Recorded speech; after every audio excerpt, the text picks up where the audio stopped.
Hey guys, how are you all? Today we are back with another blazing Naruto story. What if Naruto ran away at age 4 and awakened the Kyuubi true power? If you enjoy this video, then please like, share and do comment. And also check the description to original creator of this beautiful creation.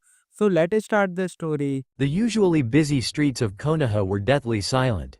Many houses could be found as rubbles, and people were commonly found dead throughout the streets. Ground-crushing roar could be heard not too far away from destruction, striking fear into all who had ears to hear the howl from hell. The nine-tails fox demon, Kyuubi no Yukai, reaped death across the nation of fire. Best of Konoha's elite forces battled the abomination in attempt to hold the line of defense, throwing out everything they had. Numerous jutsus were flying through the air, all in an attempt to just injure the beast in any way. But as always, Kyuubi no Yukai forced the humans to realize just how futile their attempts were in comparison to the evil that was Kyuubi. It was time to make choices. In the office of Yondaime, Arashi stood by the window, holding his only son. He was only a week old, with bright sunny orange hair and solid blue eyes that pierced your soul, a sign of an indestructible spirit. Kazama Arashi, Yondaime of Konoha, could not bear to think of what would happen to his only son, in order to save the village he loved. He himself just had been in the combat, and used every jutsus he mastered against it. Even the mighty Rasengan, although all proved useless against the Yukai. Arashi was back here in his office, because there was only one other solution to this threat. Hake Fuin Shiki, the 8 divination sealing style. He had mastered it recently in the Forbidden Scroll, and knew the consequences as well. Also, he has never experienced the seal firsthand before. It was all about learning and understanding how the seal actually worked. The only problem was that he has never tried it before, since the one who performed the seal will be killed. The death itself was a horrifying existence that devoured the soul of the one who performed the seal, and the target whose seal was performed. Though, slight exception is made for entity such as Kyuubi. Death cannot completely kill the demon such as it, because it still hasn't enough lifespan to cover the age of Earth regardless of its ancient age. Death is able to destroy the physical form, however. In that case, the soul of the demon will need to be caged in a living vessel, or else it will possess some other body and reinitiate its tirade of destruction. The most suitable vessel would be an infant, whose mind has not been set to the way of the world. Any older, the host will go insane, due to that their mind's way is already affected by the world around it. Greed, hate, love, such emotions would be taken advantage of, and will be used against the vessel by the whim of the demon soul. To prevent this from happening, the vessel would need to grow with the demon inside, adapting, controlling, suppressing, and one day, conquering it. Of course, all this cannot happen if he fails while performing the ritual. It was very complicated, for the seals were very difficult, while the chakra control must be perfect, and the person should be ready and willing to give their life. Yondaime was ready for all of these. Otherwise, he would not be called Yondaime. The issue here was that there was no other candidate other than his own son, flesh and blood, his legacy as the vessel of the terrifying demon. He could not bring himself to burden the other clans. His mother had passed away during childbirth, and if he himself would be gone, then there would be none to take him in, let alone to guide him. But, I have no other choice. Arashi heavily breathed out, then made his decision. Sarutobi-sensei, will you take the child to ritual room? Arashi spoke softly, while his emotions swirling violently right underneath his calm exterior. Sandaime nodded and disappeared with the child. The only thing left to do now is hope and pray. Shinobis at the front line were retreating to safety. The fox was too much. Whenever its enormous tails struck, houses and people were squashed and crushed. All the jutsus thrown at the titan were either bounced off or absorbed. The inexperienced nins couldn't even move their body, as the frightening aura of Kyuubi suppressed their own, contaminating the very air they breathed. It seemed Konoha's fall was inevitable. In the middle of the battlefield, Gamabunta chose to make its appearance with a loud puff, addition to Yondaime on his head. Remaining fellow Leaf Shinobis were ordered to retreat behind Gamabunta, which they eagerly did. Yondaime's expression was grim, as he stared down the abomination. The fox seemed to notice his presence, so it also glared at the Yondaime with malice that was not of this world.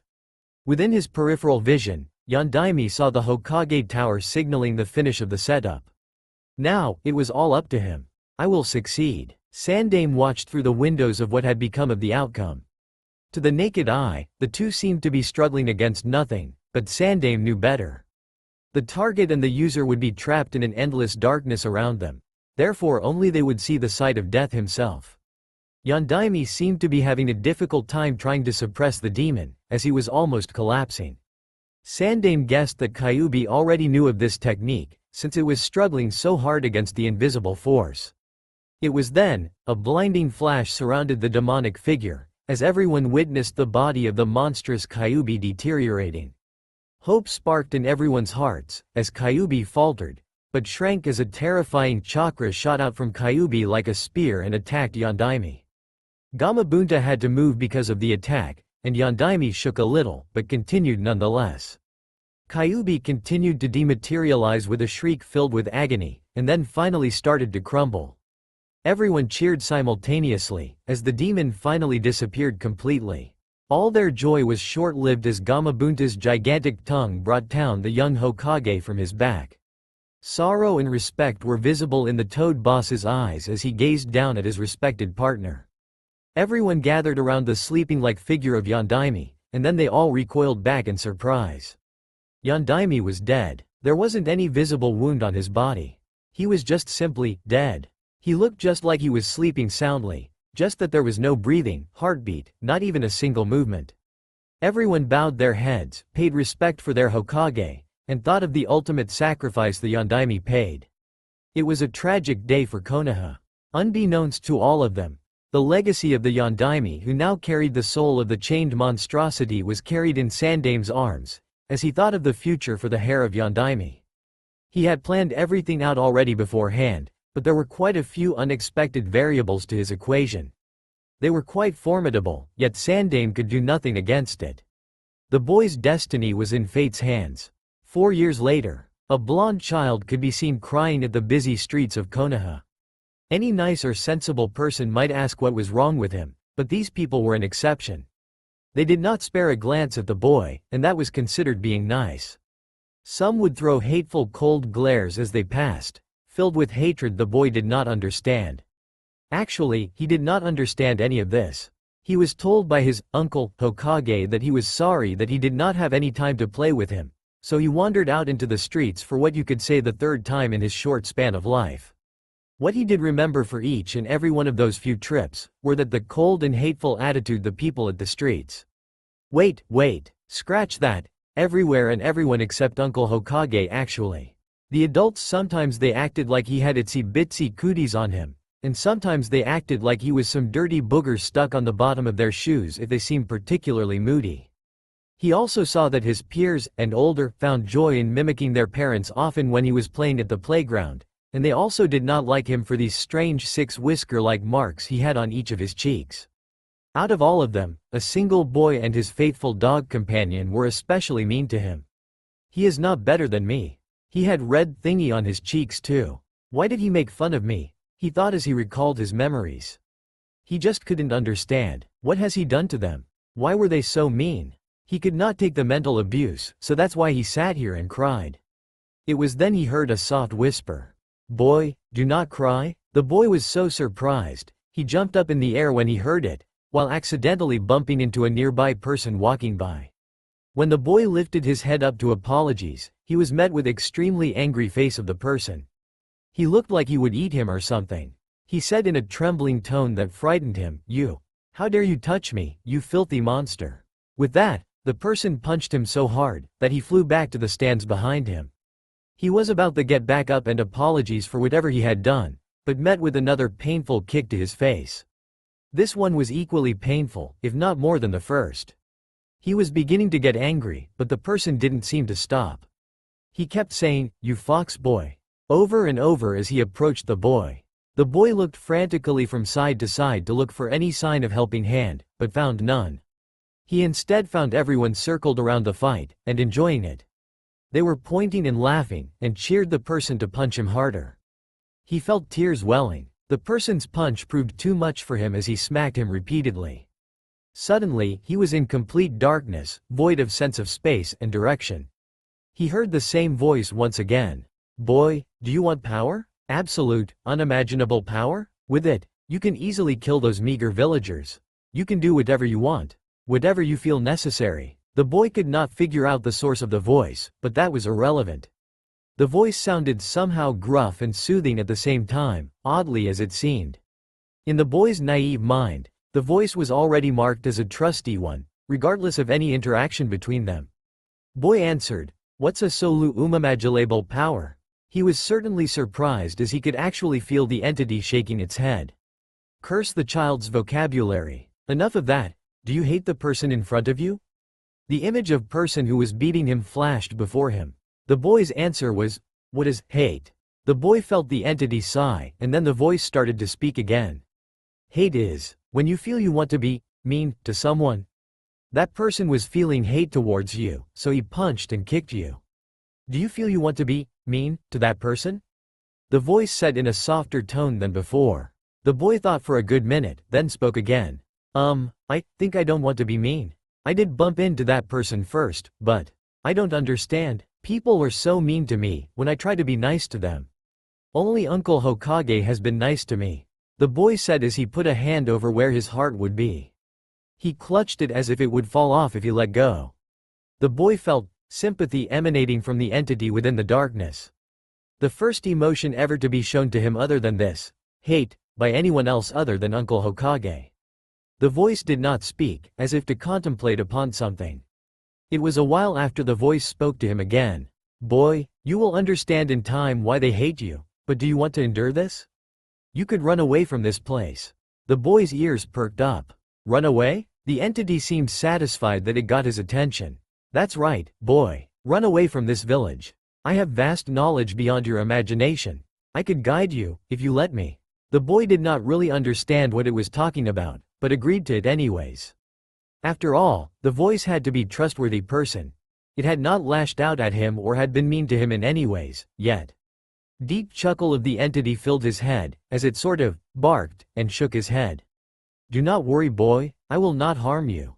I will protect you. Humans' ability to harm one another never ceases to amaze me. Of course, the boy did not understand what it was talking about, so he ignored the last part.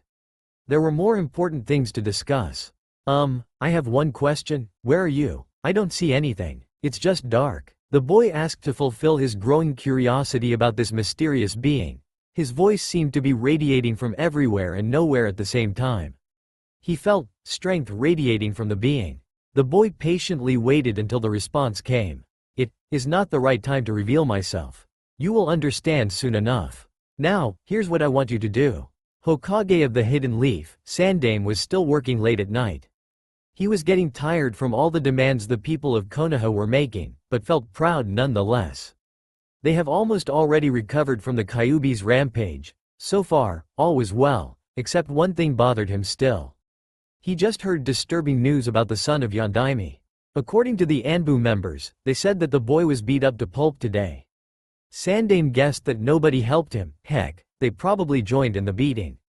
The one-sided fight lasted about 15 minutes, and the boy fainted before 10 minutes has passed.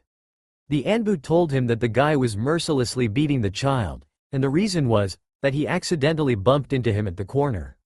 That was not the half of it though. When the beating was commencing, the Anbu detected a strange phenomenon. The child's wounds were healing almost instantly after being inflicted. The attacker did not notice and kept attacking, but was soon stopped by an invisible wall around the boy, and then all the people gathered there, including the Anbu, felt the horrifying chakra that everyone felt 4 years ago. Everyone fled, including the man who was assaulting the blonde. After that, they reported that the Kyuubi's chakra wave diminished shortly after they left. Sandaime already had dismissed the team from their duty. He had them follow and keep track of Naruto's movements and whereabouts 24/7, to make sure that the activity of the demon was kept dormant. If what Anbu had told him was true, then this will cause problems. The demon's chakra awoke at such a young age, and it hasn't even been 10 years yet. The Forbidden Scroll stated that the seal would be sturdy enough to hold the captive dormant as long as to 20 years, but only after 4 years? The seal was designed to merge the vessel's chakra with the captive, so they will merge in one, as the time gradually passed. Which one will prevail? The stronger spirited soul, of course. But for the demon to awake this early was unexpected, and not welcomed. Perhaps the merging will happen sooner than scheduled. He just hoped that Kyuubi wouldn't be the one who emerged through the blending souls. It was then, the emergency alarm went off loudly ringing into the calm night of Konoha. The boy had done what the entity had told him to do. He himself knew that he had a talent for pranks, but it was his first time to pull such a big one. He had set his lonely little apartment on fire. He had alerted the securities that there has been an attack, and they believed him so much without a glare. Maybe it was because he was using that hengu or henge or whatever that was. The entity told him to make weird poses with his fingers, and then it told him to concentrate on a picture of a woman in the poster, on the wall of Ichikaru. When he did, he felt something swirling inside of him, then poof. Something happened, but the entity said he had no time to waste, so he could not even see what had happened to himself. Now, time for phase 2. The entity spoke, as the boy suddenly found himself feeling strength, incredible strength running in his veins. It ordered to him to get to their destination as fast as possible, and kept nagging on him. Again, the boy obeyed and ran straight toward their destination, failing to fulfill his curiosity once more. The boy was very surprised that he was moving at such speed. His legs were almost a blur, but he could see things clearly while everything passed by him at equal rate. He was taking the shortcut towards the Hokage Tower. The being had told him to find a scroll that looked big, green, and special looking. He remembered that scroll because he saw it in Uncle Hokage's office before. It was hung on the wall, with weird cloth hanging on it with bunch of kanji writing centering the word seal. The boy had asked the being that how he was going to get it, but it gave no answer other than, "Hurry up. We don't have time for questions." Finally, the boy reached the gates of the Hokage Tower. Sandaime was out in his Hokage robe, already at the emergency meeting place. The ninjas of all ranks were called for duty, and were debating on what had happened. He listened carefully, listening to the witnesses, evidence, the securities, the damages. Wait a minute, Naruto's house? Sandaime thought frantically as he interrogated them further. The securities told them that there was a woman, whom they have seen from Sake commercial, who was telling them that there had been an attack on someone's house. Their location was near Ichikaru, and there was only one damaged property, Naruto's apartment. Hokage thought with horror as he assumed that the villagers attacked him once again. Then, the door to the room was flung open, as guard Chunin frantically came in. "Hokage-sama, the forbidden scroll has been stolen."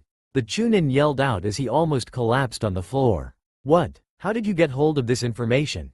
Hokage barked to the Chunin to explain the situation. "I was late coming out of the Hokage Tower because I have hearing problems, sir. As I was exiting the tower, I saw a kid carrying a gigantic scroll on his back, sir. I tried to catch him, but he was incredibly fast and has gotten away far into the forest, before I was even near him. I've seen that scroll before, and remembered the scroll to be somewhere in the Hokage building, so I rechecked the building, just in case, sir. While I checked, I found the forbidden scroll and various other scrolls containing our village's jutsus missing, sir." Incredibly, the Chunin said this all in one breath. Everyone was becoming frantic, and was falling into confusion. Sandaime thought it was time for him to intervene, and shouted above all the voices in thundering tone, "Silence." As everyone was silenced, Sandaime asked the Chunin, "Did you notice anything of the intruder's characteristics? His hitete, hair, anything?" Sandaime was afraid that the Chunin would say what he expected him to say. "I have not noticed any hitete, but I recall the intruder had blonde hair, and seemed to be around 5 or 6 years old, sir." The boy was running through the forest with this newfound power.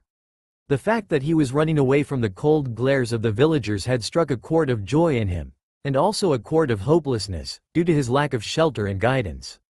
Fortunately, he had been forgetting about the entity in his head. "Boy, do not be afraid. I will guide you. I will protect you," the voice said within his mind as the boy kept leaping from tree to tree like a veteran assassin, which the boy had never even experienced before. The voice calmed his fears down, but he still had doubts about his food and a place to sleep. He had never slept outdoors before, and never even been out of the village. It was natural for him to be afraid. The voice told him the direction he should go once in a while. He was just running in a straight line, while changing course every once in a while when the voice told him to. The boy thought it was very strange that he was not even slightly tired. Nope, he felt better than he had ever been. He was enjoying the cool night air for the first time, as he kept traveling at a consistent pace that looked like a blur to any bystanders for quite a long time. The unlimited energy was still there, and he still felt like how he felt several hours ago. Now things have calmed down a bit in the boy's yet innocent mind. Now it had some sense to ask where he was headed. May I ask where we are going? The boy asked politely in his mind, as he now knew the voice was in his head, and that it required some patience to get an answer. The voice answered after a little while as he expected. We are heading for a town out of this country. If I remember correctly, it was called the Wave Country. It is quite a nice place to live for humans to live such as yourself. The boy's heart wrenched as he heard the word, village. Obviously, the boy was imagining the cold glares everyone gave him. The voice, sensing his distress, calmly assured him, do not worry, young kid. You will not receive or be harmed from the cold gazes of the villagers. I have seen many things in life, but I have never seen humans treat another with such disdain. The villagers out of this country will not be harsh on you. It is still a harsh world, but you are now given a chance to learn, be free of the suppression, and to spread your tales again, kid. I will be your guardian. There is nothing to worry. Somehow, the voice had completely erased the young boy's troubles. Voice had just touched the very core that lied inside his fragile, innocent heart, and comforted him. He had found someone who did not hate him. Back in the council of Konoha, a big debate was being held. All the elders and the council members were arguing whether or not they should go look for the boy.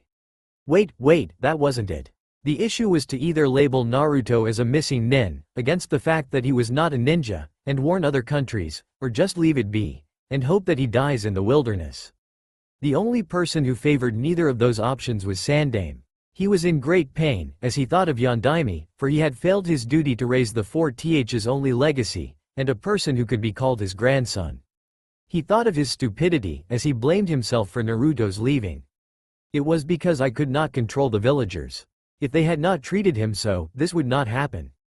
It's all my fault. Agreeing to himself that self-blame would not bring Naruto back, he thought of any way to help the boy, which was quite an impossible task as the elders and the whole Konoha against him. He tried to voice his thoughts. Everyone, we are making a big mistake. Naruto is innocent. He has not done anything to this village. Why must we abandon him like this? Sandame shouted above the argument which dealt with Naruto's demise. Everyone now stared angrily at him, then one of them shouted across the room. Innocent, you say? That boy is the demon. He wiped out half of my clan. And you say that's innocent? Leader of one of the Konoha's clan said with burning malice in his eyes. People all agreed in unison, so Sandame tried once again. But don't you see? He is not the demon. He is merely a child. An innocent child whose soul has not been corrupted by the sins of the world. We cannot abandon him like T. This time, the Anbu member who Hokage had sent to observe the boy sharply interjected. Hokage-sama, please excuse my rudeness, but that is insane. The boy must be eliminated at all costs. He is a threat as long as he carries the demon. Have you not heard, Hokage-sama? Today, we Anbu have felt the demon's presence clearly. I felt that horrifying chakra that forcefully shoved chills down my neck. He was clearly radiating with the demon's chakra during the fight today. There's no denying that, Hokage-sama. Please acknowledge him a missing nin. He may not be a ninja, and only 4 years old, but during the time I observed, I found that his mental state was mature than anybody else in his age. He also has the Forbidden Scroll, which contains the village's most secret jutsus, including the most dangerous jutsus existing in the world. There's no telling what will happen if he learns anything from that scroll. Therefore, I hereby request the dispatch of the hunter nins immediately, Hokage-sama. Sandame seemed to be debating over himself, then finally announced in a resigned voice, dispatch the hunter nins, but no matter what, bring the boy back alive, and retrieve the scroll if possible. If anyone harms the boy, they will be put under sentence of death. I hereby announce another rule. That you are not to speak any of this information from this day forward. Also, the contents of this meeting today will not leave this room. The penalty for breaking any of these rules will be the demise of your tongue. The finality of the statement rang in the air, as Sandame demonstrated once again, that he had not lost any power from the days of his youth. Authority regained, Hokage left the room, leaving the people to bicker among them. As Sandaime left, he could not stop the spreading dreadful suspicion that kept nagging at the back of his mind though. Where had the boy gotten the information about the scroll of sealing? How had that boy thought of a plan clever enough to fool us? The boy was still running for God knows how long, but still not burdened by weariness. While the long hours of running almost blindly through the land, he had been conversing with the voice in his head for the time being, and found him a good company. The topic that the boy had asked for was about this wave country that they were heading to. The voice had kindly supplied, while sidetracking a few times. And the wave country is under the supervision of Mizukage, just like Konoha's Hokage. The Mizukage was quite a strong person for his age. I once faced him before, under the glowing moonlight at a vast plain of the wilderness. It was an epic battle indeed. Oh wait, I think that was quite a long time ago. Never mind. I do not think the current Mizukage is the Mizukage I am talking about. Anyhow, the wave country is a quiet place. Small, but peaceful. Do you want to know why we are heading there? Naruto mentally nodded. The reason is that I am going to train you. This may be a little confusing, but we have a special bond. You can think of it like, let's say, a mirror. If you break the mirror, what happens to your reflection? It also breaks. Correct, Kit. That is the relationship between us. Bound together, just like a mirror. The reason for your training is so that you will not be weak, therefore securing my life and yours from danger. Now, the other reason is that I want you to never feel the pain of loneliness again. As your life progresses, you will eventually find somebody who accepts you. But by far, I am safe to assume that I will not remain until that time. I must prepare you to face the difficult trials that lie in your life. Huh? What do you mean? Naruto asked, with an undertone of fear. Kit, our special bond will not last long. Soon, I will be absorbed into you. My whole being, my mind, my soul, and my energy will be a permanent part of you. The seal? No, the bond was supposed to keep us together for many years. But it seems that the creator of this bond have made a mistake. We may only have another 4 or 5 more years until our bond blends us in completely. My thoughts, my memories, my personality will blend in with yours. Do you understand this? The voice asked in a solemn whisper. I think so. Is it like what happens when you mix water with your pee? While sweat dropping at the boy's analogy, the voice answered, that is, correct Kit. Now, this is why I must train you to be strong and powerful. You will be the remains of my haunting past. Your name is already widely known to people in the Fire Nation and to other few nations also. They will try to harm you, and I cannot let them do that. Also, you just may be the Kitling that I never had. But, why do they want to hurt me? Did I do something mean to them? And what do you mean you'll blend in? I don't want you to disappear. You were the second one to be nice to me, and I don't want anybody to go away like that. The boy sniffed a little. The voice slightly chuckled. Kitling, the absorption will occur after years to come. Do not cry. I will not leave you yet. Sniff you won't, right? Promise? The boy asked with desperate tone, which reflected his emotions well. I promise, Kit, I will always protect you. As their pleasant, 4-year-old, and 20,000 years old, conversation commenced, sidetracking to all the neat thing in life, they were finally nearing the wave country. It was unusually snowing at the dark lonely corner of wave country. The snow seemed so refined and pure, and it came down like feathers blown off to distance. In the midst of this pureness, a lonely young girl sat next to a dumpster. She seemed to be around 5 or 6 years old, her clothing were gray and ragged from not being cared. Her big innocent brown eyes stared up at the endless sky above her, which was silently blessing her with pure white snow.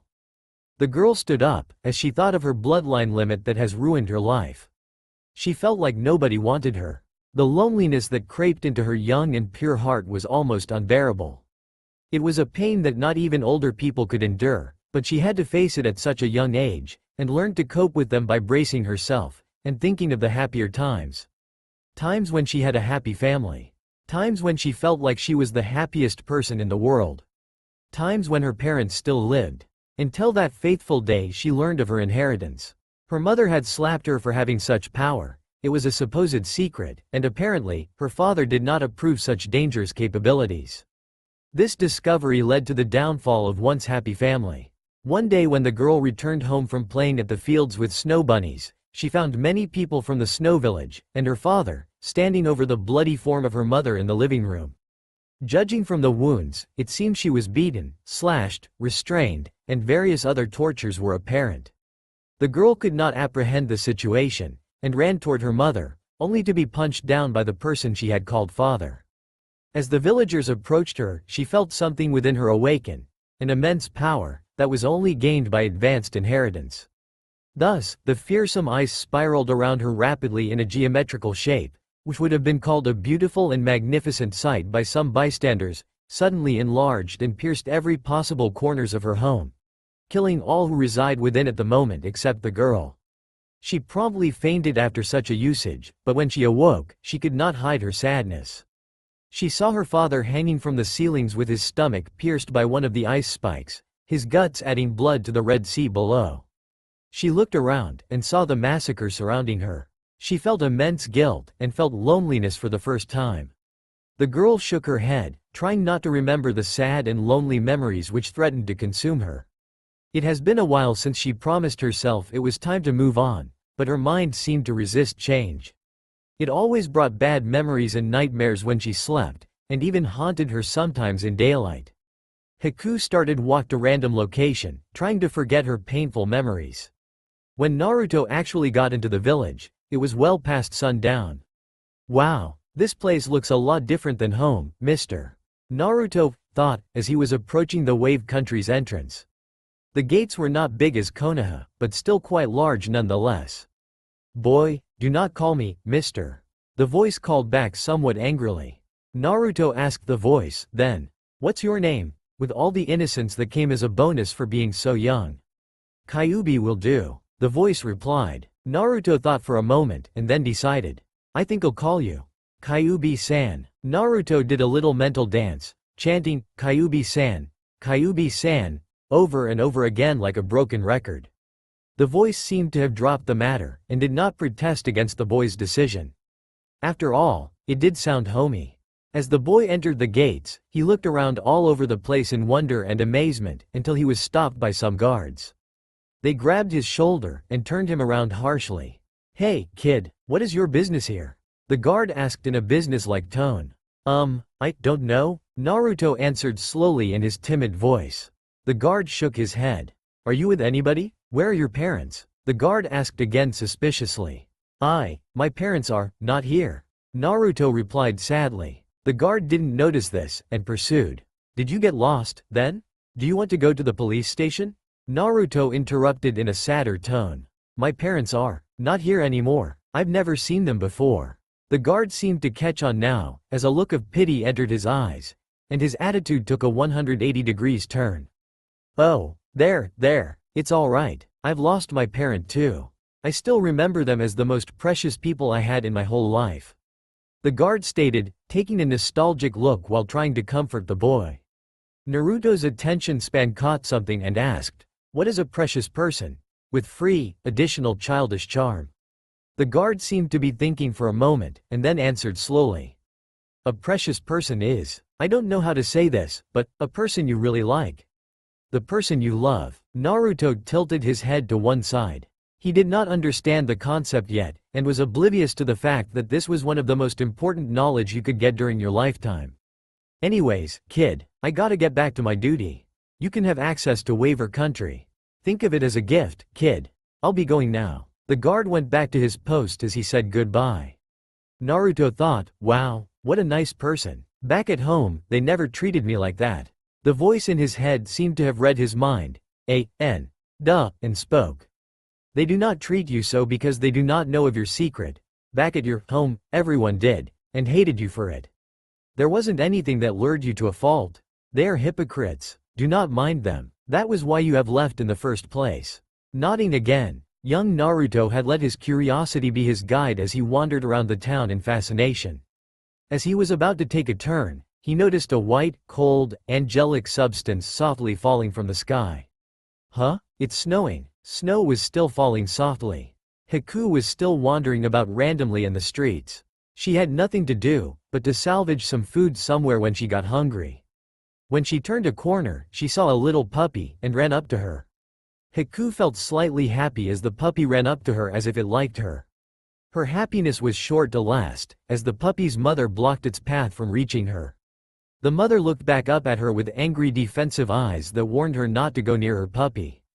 Getting the message, Haku turned slowly around, but was suddenly held aggressively against the wall. She was very surprised to see two men looking around her father's age. They were wearing leather jackets, had a hitei on their arms, marking them from as hidden mist shinobis. Also, they had an unusual lust-filled glint in their eyes. Smiling wickedly, one of them spoke to her. "Hey, a pretty young thing we found here, haha." The guy behind the one holding her spoke with voice that sent shivers up her spine. The other one had an equally devious smirk as he traced the outline of her face. "Yay, she is a pretty little thing.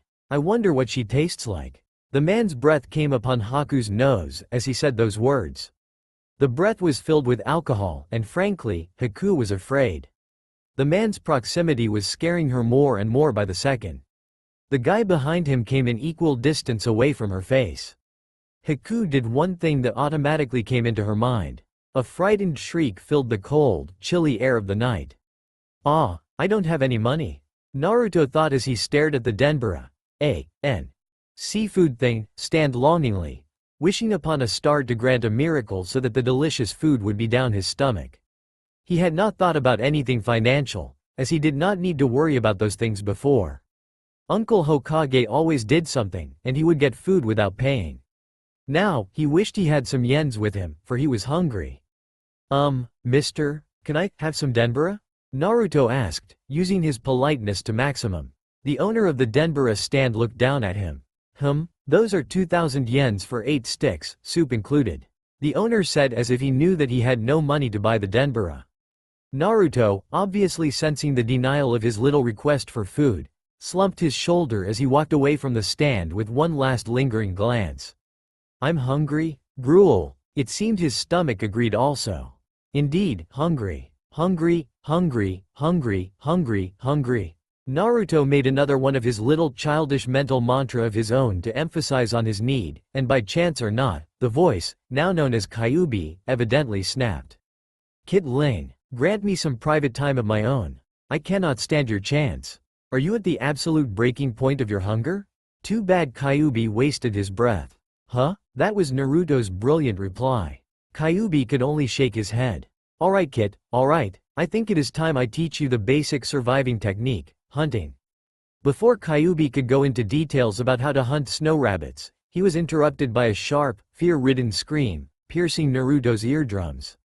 He concluded that the source was a dark-looking alley just beyond the corner. He asked his guardian for guidance, as the guardian promised. What should I do?" Naruto asked, as he was very frightened by the scream. He had never heard something like that before. He hoped that he would never hear it again, too. The guardian answered after a moment of contemplation. This could be your first exercise. Go see what the problem is.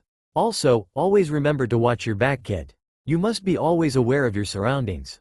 Nodding, the boy built up courage, as he ran toward the corner like a blur. What the Kitling had not noticed was that the inhuman chakra the guardian was supporting him with, which gave him extra sharpened senses, and physical attributes that would promise him to be quite formidable in battle. Rip. Haku stared in horror as the guy slammed her against the wall, and ripped the sleeves of her rags off. She thought of using her inherited gift, but immediately decided against it, for Haku felt that she would be lower than dirt to use the very core that had crushed her life to protect herself. She knew it was dangerous. It displayed its power quite well on that fateful day where her father had met his end. She never wanted to do that again. Ever. But the situation calls for it. You are in danger. Rational part of her mind whispered, but her beliefs stood in its way, as it denied the opportunity. No, I will never use it again. I never want to see it again. As her mind desperately searched for an alternative escape route, she heard a young firm voice, yelling, "Hey! Why are you being mean? That's not nice." Haku turned her head toward the source, and found two endless deep blue orbs staring right back at her. Time slowed as their eyes connected. Brown met cerulean. What broke the gaze of his blue eye was the painful knee blow to his face. The boy was knocked down, and was sent several feet tumbling. The big scroll he was carrying got in the way and made it look more painful for his back. One of the guys started speaking arrogantly. "Faye, you little brat. You think you can mess with us, Mist Chunin bros? You'll get soaked, so get outta here before I change my mind and bust you up." The guy said with a big, creepy glint in his eyes. "Never mind, I'll just kill you." The other guy who held Haku tied her up with a rope he produced out of nowhere, and then stood back. "I want to see this," he said excitedly. After all, he knew that his brother was the one who ranked high between the top ranks of the Chunin. The little brat just didn't have luck. The older one whipped out a mean-looking kunai, which looked like a black fork to Naruto, and held it horizontally as he charged at the boy. As he appeared above the blonde boy, he gave a downward thrust aimed for his head. Easy kill, he thought as he continued to descend upon the boy. His blue eyes filled with something resembling fear, until it quickly changed into anger. An absurd amount of killing intent. The Chunin stared on, as he was trying to figure out what the hell was happening. His kunai, along with his whole body, was blocked by an unseen force, and then it repelled him back upwards, landing him where he was standing before. All these events unfolded in a flash, and the bystanders could only stare and be confused. "I don't understand." That was a clear downward thrust. How the hell did he bounce off in the middle of the air? The younger of the brothers stared hard at what had happened. The blonde boy slowly got back up to his feet. The younger one suddenly felt like a cornered mouse, waiting for the inevitable. The boy's eyes were not blue anymore. Hellish red eyes stared back at their souls, and those who dared to challenge its might. The boy charged with speed easily comparable to a Junin, grabbed the older brother's head, and slammed him against the wall, revealing a large crater where the impact has landed. Blood spilled from his head as he slowly slid to the floor. The younger Chunin could only watch in fear.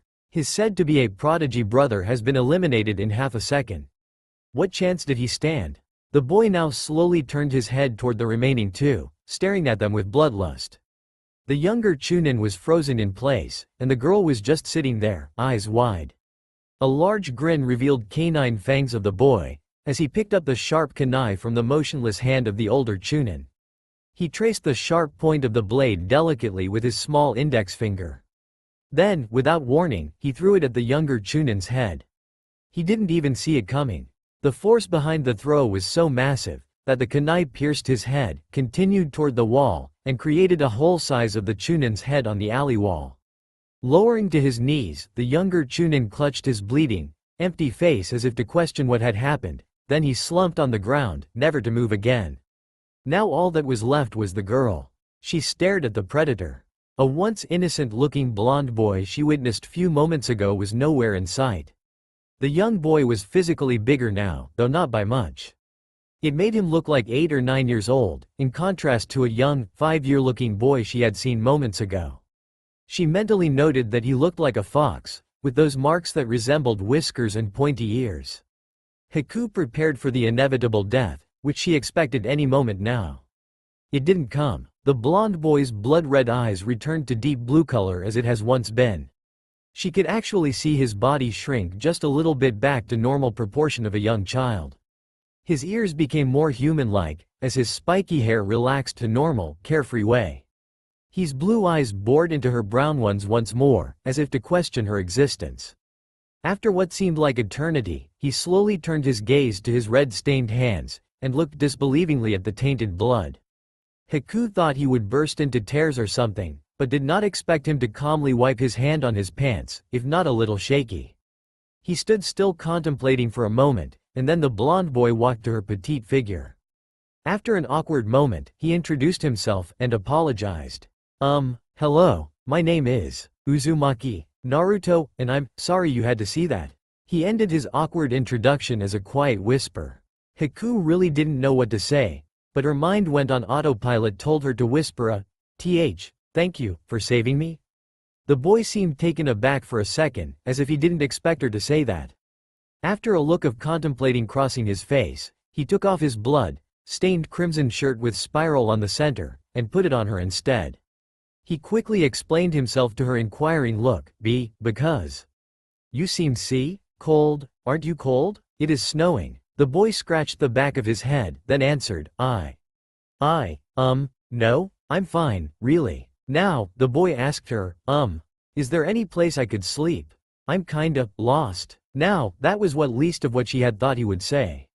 She could only reply, there is a little roof over there, where we could avoid the snow. The boy nodded, then left to their destination. It was still snowing all around the wave country the next morning. This was a very rare case, since it mostly rained in wave country, and snowing was something you see every once in 10 years or so. This one was a particularly big one also. It snowed to 2 feet high. How troublesome. Luckily, he had been sleeping under the small roof with a girl around his age as his company. They were in the alley, where there were only small gaps with roof covering the sky.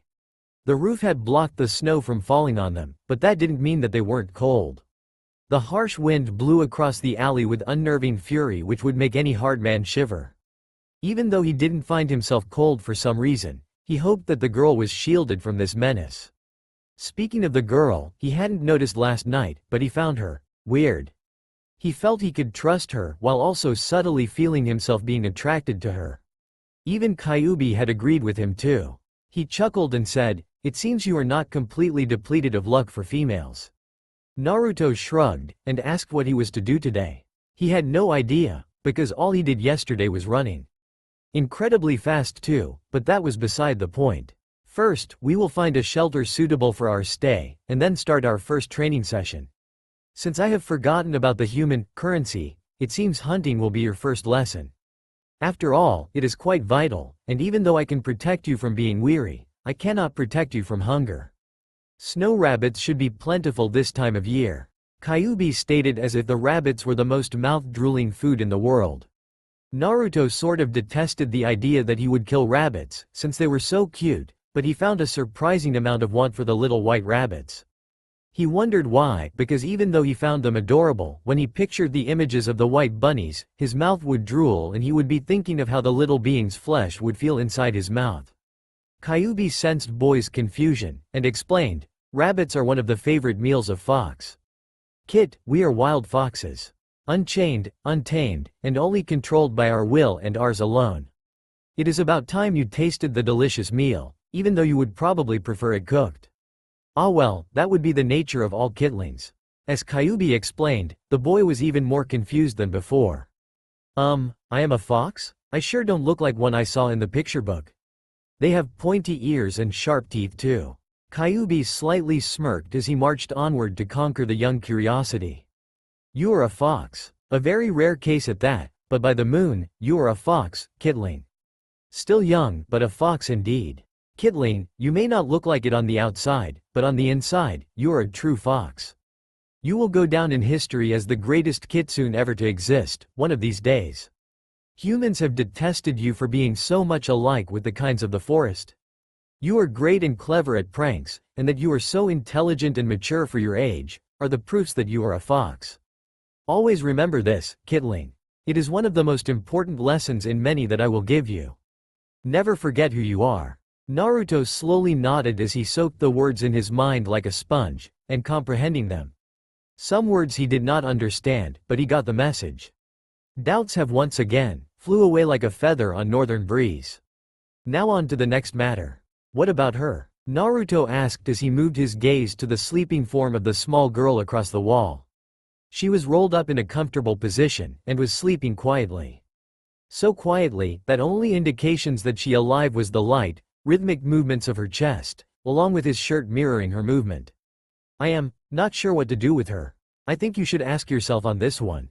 After all, it is your responsibility, for you have saved her. Kyuubi replied with a shrug. Naruto groaned, as he debated what to do. Choice number 1. Leave her here.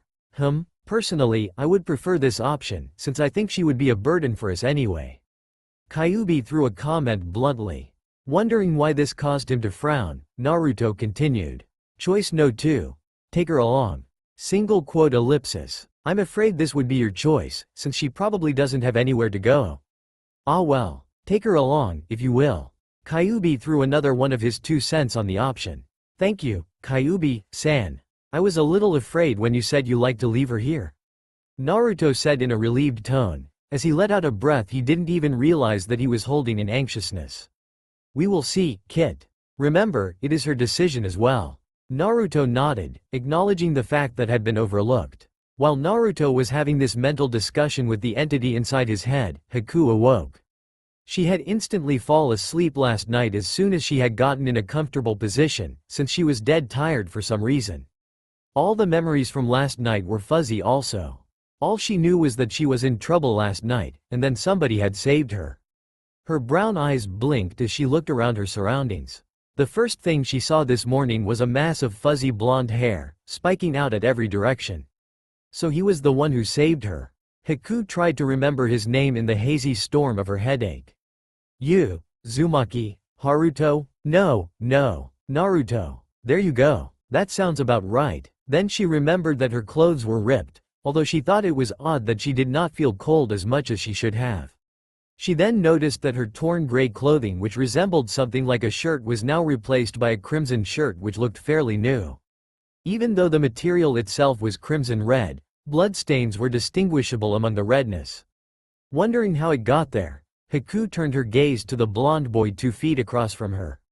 Then the rest of the events of last night started returning to her, starting with the slowly returning recognition of the bloodstains' origin. The 2 horrible men, the killing, the apologizing. The frightening thing was that she was not really all that frightened, nor affected by the incident. When the men grabbed her, it was scary, and she did not know what they were going to do to her, but it mattered none now. When the boy had appeared, she felt a twinge of relief and reassurance. When the boy killed the men, nothing except gratefulness. Why? Because she had done that before too. She had killed many people once, and that event was all that took to raise an impenetrable barrier around her innocent mind, from the pitiful and gruesome demise of the misguided Chunin brothers. As the bad memories surfaced within the given crack of her defense, Haku shook her head to clear her head off of the haunting memories. She did not want to remember that. Not now, not ever. Instead, she chose to direct her attention to the blonde-haired boy named Naruto across from her. She quietly observed him as if he was the most interesting thing she had found in her life. Oh wait, actually, he is the most interesting thing she had found in her life so far.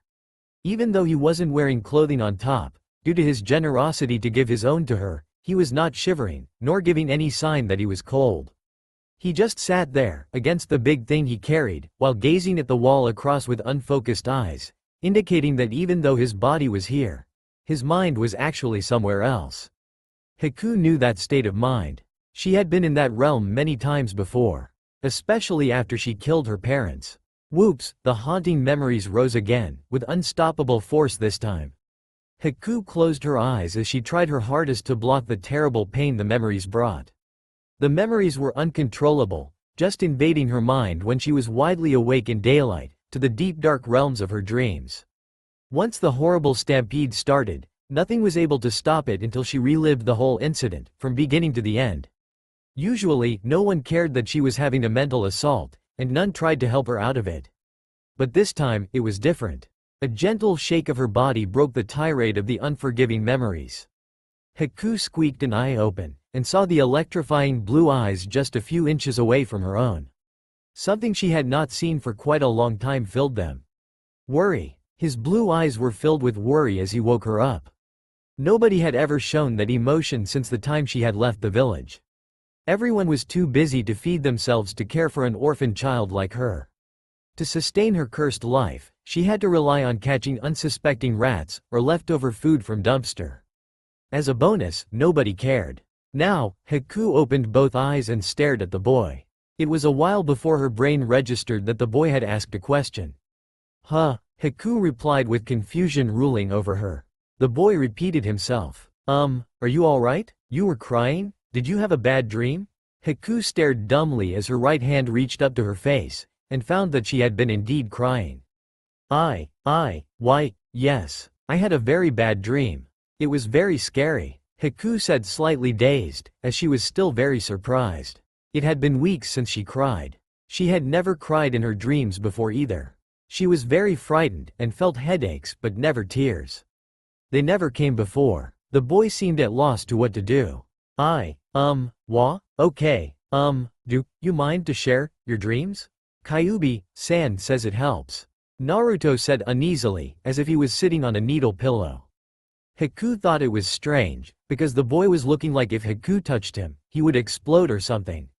She also thought it was strange that the boy would mention Kyuubi-san, when there wasn't anyone in this small, quiet alley corner that remotely resembled a fox other than the boy himself. Haku felt compelled to ask, and it was too much to resist. Besides, it would change the subject. Who is Kyuubi-san? I don't see anybody. Naruto seemed a bit taken aback, as he looked away, looking like he wanted to find any escape route possible. Finding none, his uncomfortable look faded as he thought deeply. Haku stared at his serious face, and then noticed that the boy was talking to himself. She could hear the soft muttering. Should I tell her? But Kyuubi-san. Okay. He nodded as he looked back at her. Haku patiently waited. Kyuubi-san is my, Oja-san. He's the one who protects me. He's my best friend. The blonde boy stated somewhat awkwardly at first, but ended up as a confident little speech. Although, after he finished off proudly, his facial expression had immediately changed into one of pure curiosity. What's your name? The simple and innocent question was asked to equally innocent little Haku. My name is Haku. Naruto urged her to continue on. Do you have a last name? To that, Haku shook her head sadly, as she answered him. No, I left my last name when I ran from my home. A look of understanding flashed in the boy's eyes. You ran too? Me too. I just ran from my, Oh, okay. Their village yesterday. The people back at their village were very mean to me. Kyuubi-san told me that they hate me, but I still don't really understand. Were they mean to you at your village too? Haku thought for a moment, then decided to answer truthfully. They weren't mean to me at first, but one day, I played outside, then when I came back, everyone was mean to me. They did something to my mom, and she was on the ground, and there was red water everywhere around her. It was like sort of what you did to those bad men. My father tried to do what he did to mom to me, and then, everything else is a blur. When I woke up, I saw everyone just lying there in the red water. It was very scary, so I ran away after that, and I had nowhere else to go, ever since. Haku briefly told her history, and technically, her dream to Naruto. Granted, it felt good. She felt like some kind of heavy rock was removed from her back, and now she was light as a feather. She was slightly worried that the boy would resent her for what she had done to the villagers, but was quickly washed away, as the boy showed understanding. Why are there so many mean and nasty, a new vocabulary that he just acquired from Kyuubi-san about 0.5 seconds ago, people? The villagers back at the village were very mean to me too. A nasty person kicked me and it was very ouchy. That was when I first met Kyuubi-san. He told me about the idea about running away too. Then I borrowed this thing he called, scroll of, steel? Scroll of, seals. Naruto exclaimed as he rolled the gigantic scroll in front of Haku to show it to her. He was about to open it, but he soon put it back away. Kyuubi-san says we should open it later, after we find a place to nap. Naruto said as he got back up on his feet, while strapping the giant scroll on his small back. He was about to run off to the streets, but stopped just in time and almost tripped, as if he forgot something important. Stumbling back towards her, he then asked her the question. Oh, yeah, Kyuubi-san says, you could come with us. I mean, if you want to, of course. Naruto said with a sort of scared face, while scratching the back of his head, which Haku found as a cute gesture. Haku thought for a moment, but was quick to make the decision. I think I can trust him. He isn't mean to me, and he cares too. And he wants me to come with him. Haku nodded her head feverishly, showing how eager she was to come with him. Naruto's negative expression brightened into what you call an innocent smile, which only inhabited in purest of children.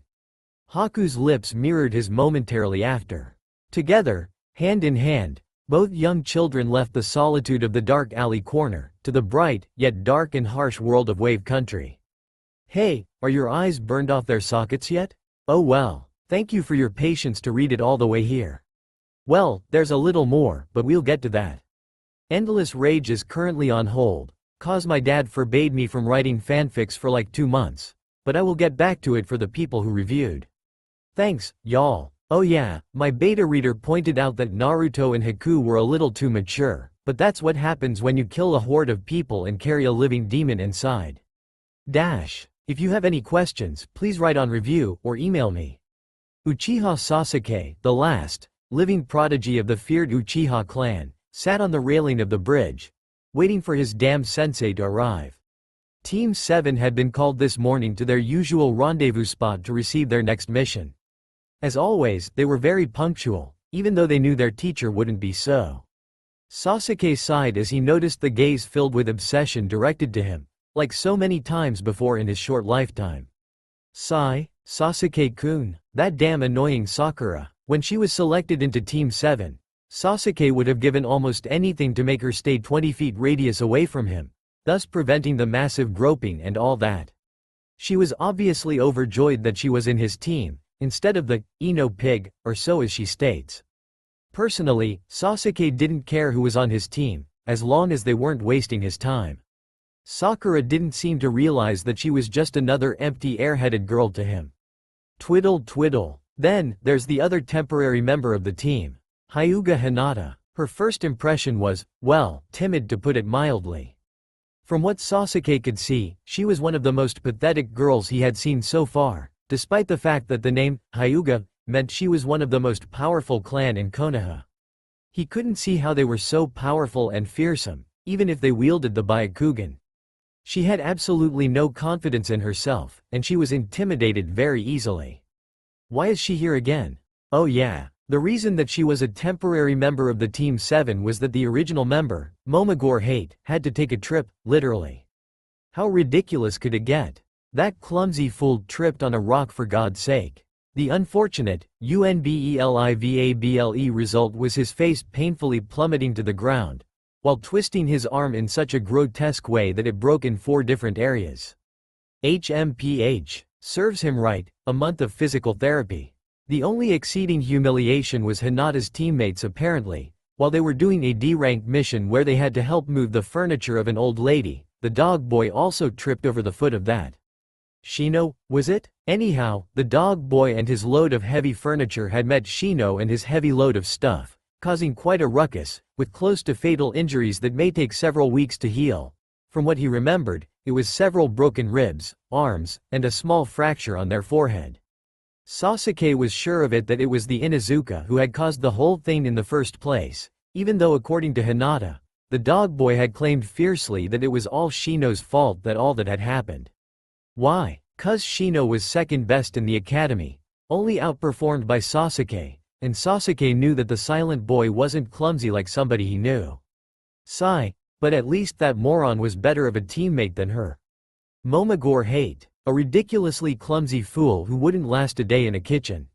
The fact that he was from the Momogore clan, which specialized in the fields of Doden jutsus, made him sort of interesting, but he was still considered as a dobi in Sasuke's encyclopedia of drop-dead fools. He's an odd fellow, he is.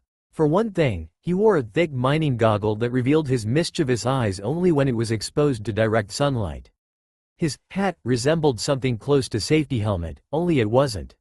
Light coat he wore it everywhere with him covered his upper body, while exposing his shirt that proudly presented his clan symbol, 3. Sasuke had to admit though, Hate wasn't really that bad when it came down to fighting. Of course, Sasuke still found himself superior, but Hate was still a force to be reckoned with.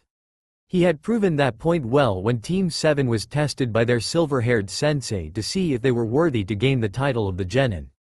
The whole key point was to combine teamwork and bring down the Junin as one, but they had been obviously blinded by the fact that there were only 2 bells, instead of 3 for each.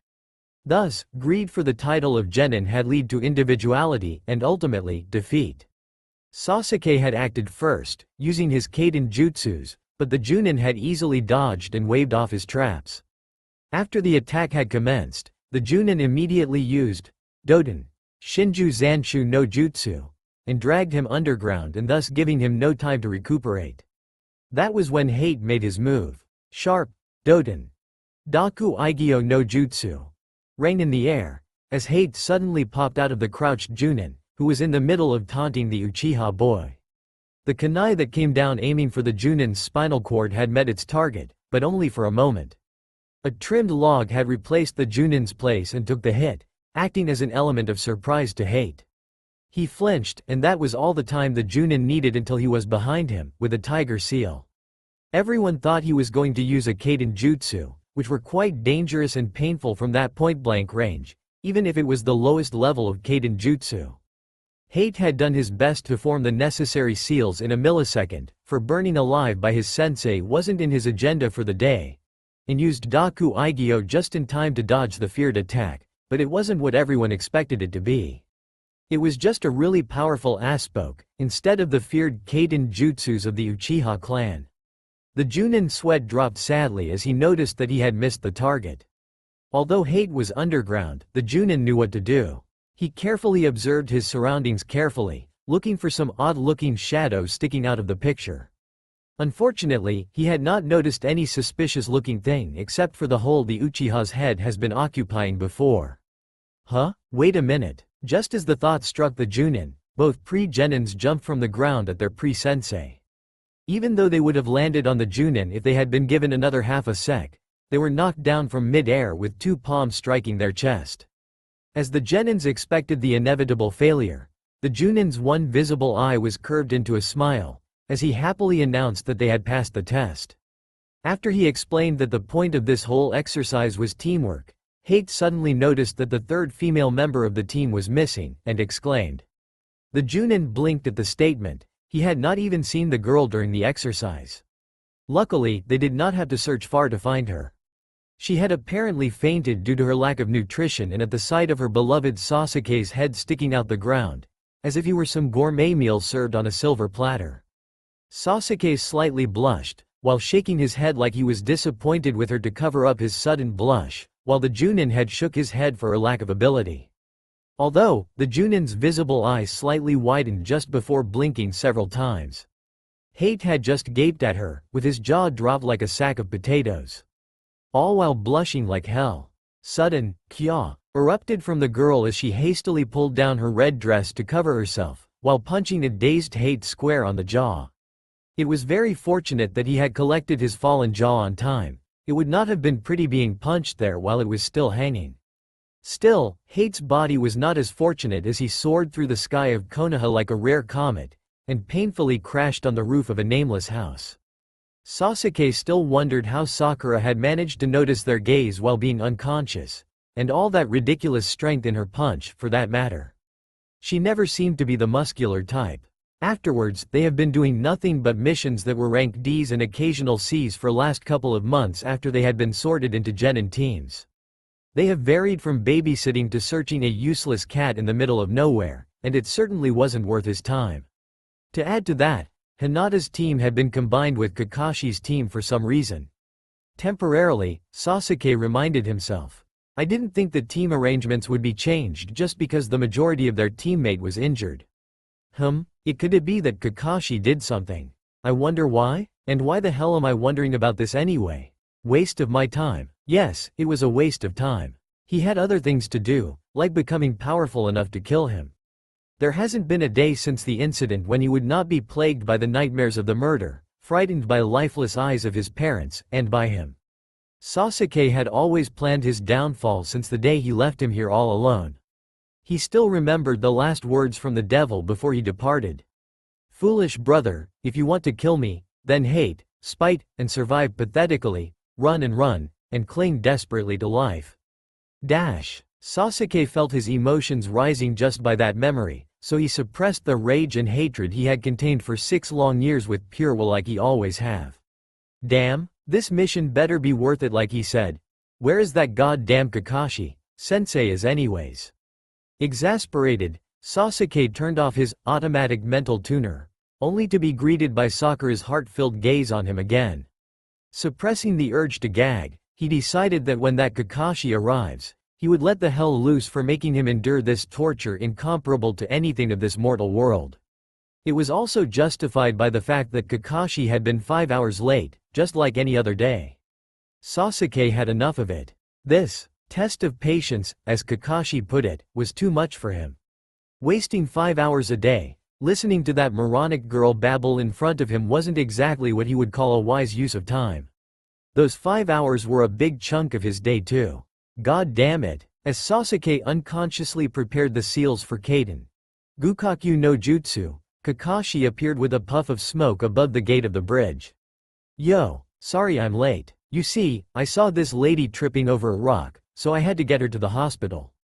That's why I was. Sasuke yelled sharply, Kaden Gukakyu no Jutsu. As he breathed out a gigantic fireball, clearly aimed for the storytelling Junin. Kakashi sensed it, and he countered easily with, Suiden Sujin Heki, which covered Kakashi completely with a barrier of water, and cancelled Gukakyu no Jutsu while cancelling itself. Thick steam of water indicated that the attack had not been successful, so Sasuke went into defensive stance, and peered through the mist. Now Sasuke-kun. Don't be like that, I was only late by 5 hours. Is there really a need for violence? Voice filled with mirth floated out of the steam with a little chuckle. Kakashi stood before them inside the circle of burnt ground, with visible drops of water. Sakura jumped to Sasuke's defense at the given chance. Kakashi-sensei, you're a liar. I don't think there's even a single lady in Konoha that would trip over a rock.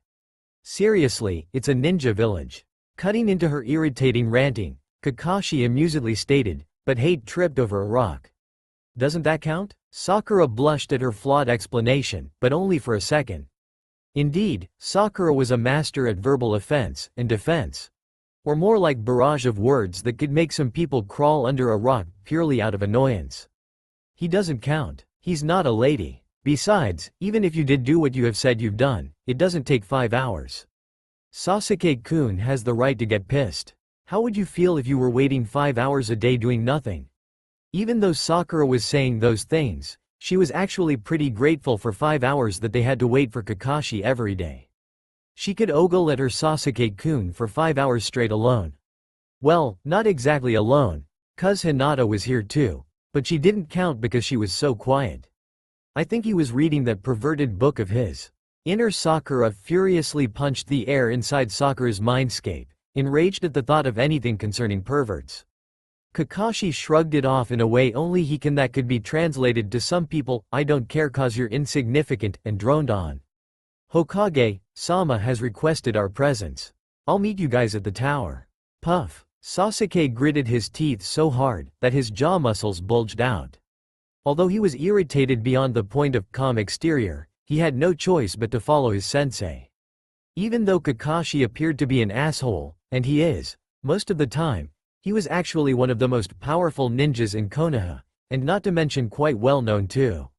What he was famous for, he didn't know yet. In the midst of the forest outside of the Wave Country's water border, 2 very fast figures could be seen moving throughout the forest at an amazing velocity. One of them possessed bright sunny golden hair, and the other having graceful jet black hair. They wore cloaks. Or at least, what used to be cloaks. It might have started as dark black, but it was already close to light gray from rough treatment. Oddly, the cloaks had red stains here and there, conspicuously resembling blood. No hitates were visible, indicating that they weren't from any of the 5 great shinobi villages. Nay, Haku, are you sure that we're going the right way? We've been running for almost 3 days. Blonde boy yelled at the girl, while trees passed him by as a blur. Haku closed the distance between them, and spoke. I'm sure. This is the direction that merchant pointed to anyhow. You do remember the plan though, right? The boy just scratched the back of his head awkwardly, his whiskered cheeks slightly tinting red. Dragging out the "you" sound, he glanced at her uneasily. Haku returned the glance with a knowing look, while mentally sighing at the boy's "I think I forgot again" just like any other day gestures. Oh, of course I remember. The boy bit out, though Haku wasn't convinced. So or you do. No, seriously, I do. First, we're gonna retrieve our scroll, and then hit the road. Ellipsis quote. Blonde boy hurriedly clasped his mouth as he realized that he had just announced their grand plan to the whole world. Haku just shook her head, sighing at his behavior. Naruto, I'm still getting over the fact that you could actually remember the plan, but you didn't have to yell it out loud. Even though I'm guessing that we're in the Wave Country's neighboring forest, who knows what lurks out here? Remember that even trees have ears. Naruto just snorted. Yeah, like they would be interested in some stupid plan. Though he would have preferred to complain a little longer, Haku's glare had quickly shut him up. Naruto decided that this would be a good time to change subjects. Haku, isn't this guy supposedly a Junin? Indeed, Naruto's comment forgotten, Haku diverged into thought. Yeah, I heard something like that. He's supposed to be a missing nin too. Why do you ask? With his primary object, getting Haku to forget about his comment, completed, Naruto was quick to reply. Nothing at all. Team 7 was now gathered at the front of the gigantic gate of Konoha. Tazuna was also there, all packed up and ready to move, with an opened bottle of sake in his hands. Sasuke had not moved from his spot since he got here, but you could see the blazing fury for the silver-haired sensei underneath his cold exterior. Unfortunately, they were still waiting for their Junin to get his ass in gear. I can't believe him. He's still late? Bursting with anger, inner Sakura shook her fist in rage, thrashing around wildly. Though the outer Sakura gave no indication of what was going on inside, the irregular tick on her right eye gave off her irritation nonetheless. Anu? Is Kakashi-sensei always this, late? Hinata's timid voice shook Sakura off her thoughts involving very pointy objects and a tied-up Kakashi-sensei. Sakura turned her gaze to the pale girl.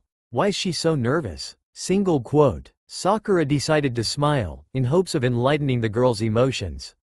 Yeah, he is. That's just him. Watch, he's going to come up with another crazy story about his wondrous adventures in his road of life. Sakura felt glad when the girl actually giggled a little bit. Bah, being protected by bunch of giggling kids. How super useless. Tazuna grumbled as he took another sip of his sake. Sakura threw him murderous glares filled with promising pain, but noticed that Hinata seemed to take the comment by heart, as she appeared to have lost her usual below-average confidence. Deciding to take action, Sakura spoke. Tazuna-san, I'm not trying to be impolite or anything, but please don't drink sake. You're getting drunk. Tazuna snorted. How super annoying. Even though he said this, he stored away his sake bottle nonetheless. With a usual ninja puff, Kakashi and Kurenai made appearance as Sakura was about to drop her politeness again. Unfortunately, Kakashi could not have picked a better time to receive scolding for his usual tardiness. Kakashi coolly gazed back as he noted the seemingly burning hellfire in Sakura's eyes. Yo, sorry I'm late. You see, I had go get Yuhi-san to come with us. After all, one of her pupil is here in. Sensei, Kakashi, just drop the subject. We should get going now. Yuhi Kurenai stepped in, with a resigned expression dominating her features. Her expression seemed to say, don't bother. Even so, Sakura could not help but to grit her teeth with viciousness rivaling Inuzuka clan members. Team 7 continued through the roads uneventfully. Not even a single bandit had shown up. Scratch that, not even a single threat, like a squirrel. Kakashi blushed under his mask while reading Icha Paradise, blissfully unaware, or at least pretending to be, of Kurenai's dark look. She was feared among the perverts in Konoha as a one tough cookie, with a knee that promised men that walking straight would be a problem for a long time. Of course, Kakashi knew this fact very well. How could he not? He was one of the only few who ever had peeked on her, and Anko, apparently, body when she was taking a shower, and is among the even fewer who lived to tell the tale from the monstrous, Doomsday Knee. Kakashi did fear that he might not be so lucky next time. Though, he couldn't help but to think with glee, even so, it was worth it. What he did not notice among few other things, was Hinata's growing blush. Kurenai-sensei had told her to activate her Byakugan just in case to scan the area, and when she did, her all-seeing gaze was drawn to the little orange book in the silver-haired Junin's hands. Hinata made lots of presumptions about this book before, but she had certainly never have expected this. Feeling the uncontrollable tsunami of blush threatening to consume her face, she immediately cancelled Byakugan. Unfortunately, she had not maintained her Byakugan long enough to notice the out-of-place puddle of water on the middle of the road with strange chakra kanji written all over it. I wonder what Hinata is doing, Kiba said slowly in the white, silent room of the hospital, hearing his voice echo a bit before falling into another silence. Kiba was certainly not happy with his current situation. He just had to trip on Shino's stupid foot, didn't he? Now, he was wrapped up in bandages, along with some cast as a result. How stupid could it get? Not to mention painful too. Akamaru barked in response to what he was thinking. Sometimes, Kiba wondered if Akamaru could read his mind. Shut up, Akamaru, you weren't the one smashed by a crapload of shit. Bark. Having no smart comeback for his companion, Kiba also wondered if Akamaru was smarter than him too. As Team 7 passed about 7 feet or so from the suspicious-looking puddle of water, two cloaked figures launched themselves out of the puddle. Both were connected with sharp, long chains, and some mean-looking claws on their hand. All members turned sharply to see what had taken place, but Kakashi was already in pieces, falling on the ground. Kakashi-sensei. Sakura screamed with horror creeping up her voice, but thankfully remembered to move into defensive position in front of a startled Tazuna-san. Hinata had activated her Byakugan, but seemed too scared to move. Kurenai's presence had vanished too. Sasuke immediately jumped, and then pinned down the offensive chains with shuriken and nailing it immobile with a kunai right on the tree. Landing on their dumbstruck arms, Sasuke hurled his legs to kick their masked faces. Caught off guard, the two ninjas disconnected their links simultaneously while unintentionally letting Sasuke jump back to safety. Their teamwork is on a different level than ours. If we don't get our acts straight, we're done for. With that thought in mind, Sasuke swiftly charged at one of the perpetrators, delivering a painful blow to the stomach while feigning a kick to the side. Masked Nin quickly recovered from the blow, but was not fast enough to dodge Sasuke's Kaiden Gukaku no Jutsu, and could not help but being burnt to the ground as a dark soot. While the offending Nin was being crisped, its counterpart rushed forward aiming for Tazuna-san, but was met by a formidable defense. Hinata's all-seeing Byakugan and her devastating Jiyuken. You will not pass me. Showing a side of firm determination that no one knew she possessed, Hinata took the stance of the ancient Gentile fist, her veins thickening and pumping. I just need to remember what Kurenai-sensei has taught me. Stay calm, and don't show your weakness. Oh, why does this have to be so hard? Byakugan, damn it. The offender said no more, for he charged forward again. His claws ready, he swept underneath Hinata, aiming for her neck. Obviously, he clearly has never dealt with an advanced bloodline like Byakugan before. While Hinata was not the best Jiyuken user, she was certainly not the worst either. Even a Hyuga child could defeat an adult if their ability of insight is mature enough. Hinata saw through his attack, and she already has countered it. She waited until he neared underneath her. Then she slapped his left shoulder where his claw was attached to, causing massive internal muscle damage. The masked Nin recoiled in pain and surprise, staggering back to a safe distance, only to be met by Sasuke's descending foot. Wow, is that the shy girl I talked few minutes ago? It's like she turned into a whole new person. Sakura thought in surprise, looking at the pale girl anew, with something close to admiration. So powerful, she didn't even seem like she tried, but he faltered. Needless to say, their sensei reappeared with a puff, with a sheepish expression on their face, as far as Team 7 could tell, anyhow. Hee. Great job, Kurenai started uneasily. Great teamwork. Unlike Kurenai, Kakashi backed her up casually with the usual uncaring attitude. Sakura wanted to say something like, "Where the hell were you?" and some other interesting choice of words, but her outer Sakura omitted them forcefully and only allowed, "Where were you, sensei?" Inner Sakura was definitely unhappy. Kurenai seemed unsettled. We Junins decided that you guys would be strong enough to handle this kind of situation by yourselves. We were ready to jump in any time, of course. Sakura wasn't convinced, and seemed like she wanted to argue, but Kakashi cut her off beforehand. Anyhow. Suddenly taking a serious tone, Kakashi looked evilly at the knocked-out attacker with his one visible eye cricking into a happy curve. Looking inconspicuous and casual, he took out something that could only be described as extra extreme torture equipment from inside his green Junin vest. Hinata blinked. Sakura dropped her jaws, speechless. Sasuke turned his head, mumbling something about idiot senseis. Kurenai's eyes widened a great deal as she stared at the abomination. What the? You actually carry that thing around? Smoothly ignoring their subtle, or not so subtle, outbursts, Kakashi ushered the audience to a relatively safe distance, and then tippy-toed onto the enemy ninja. Also ignoring the look of fear spreading across his enemy's visible features, Kakashi's voice now sounded more amused than threatening. Now, you will tell me who sent you. If not, then, grin. Sakura could not help but to wince and shudder as the unfortunate shinobi kept screaming for his mother. It's been a while, hasn't it, Haku? Naruto softly muttered as they stood in front of the worn-down gates of the Wave Country. He still remembered when this town was lively and had life in it. To see it ruined like this, it had disturbed the blonde boy. The Wave Country was where it all began. It was where his true self emerged. It was where he met Haku, and it was where life had taught him a valuable lesson. World is a harsh reality. But still, the sparks of life were gone from the people of the streets, and did not shine upon little children either. Naruto briefly wondered if he was like that when he was of that age.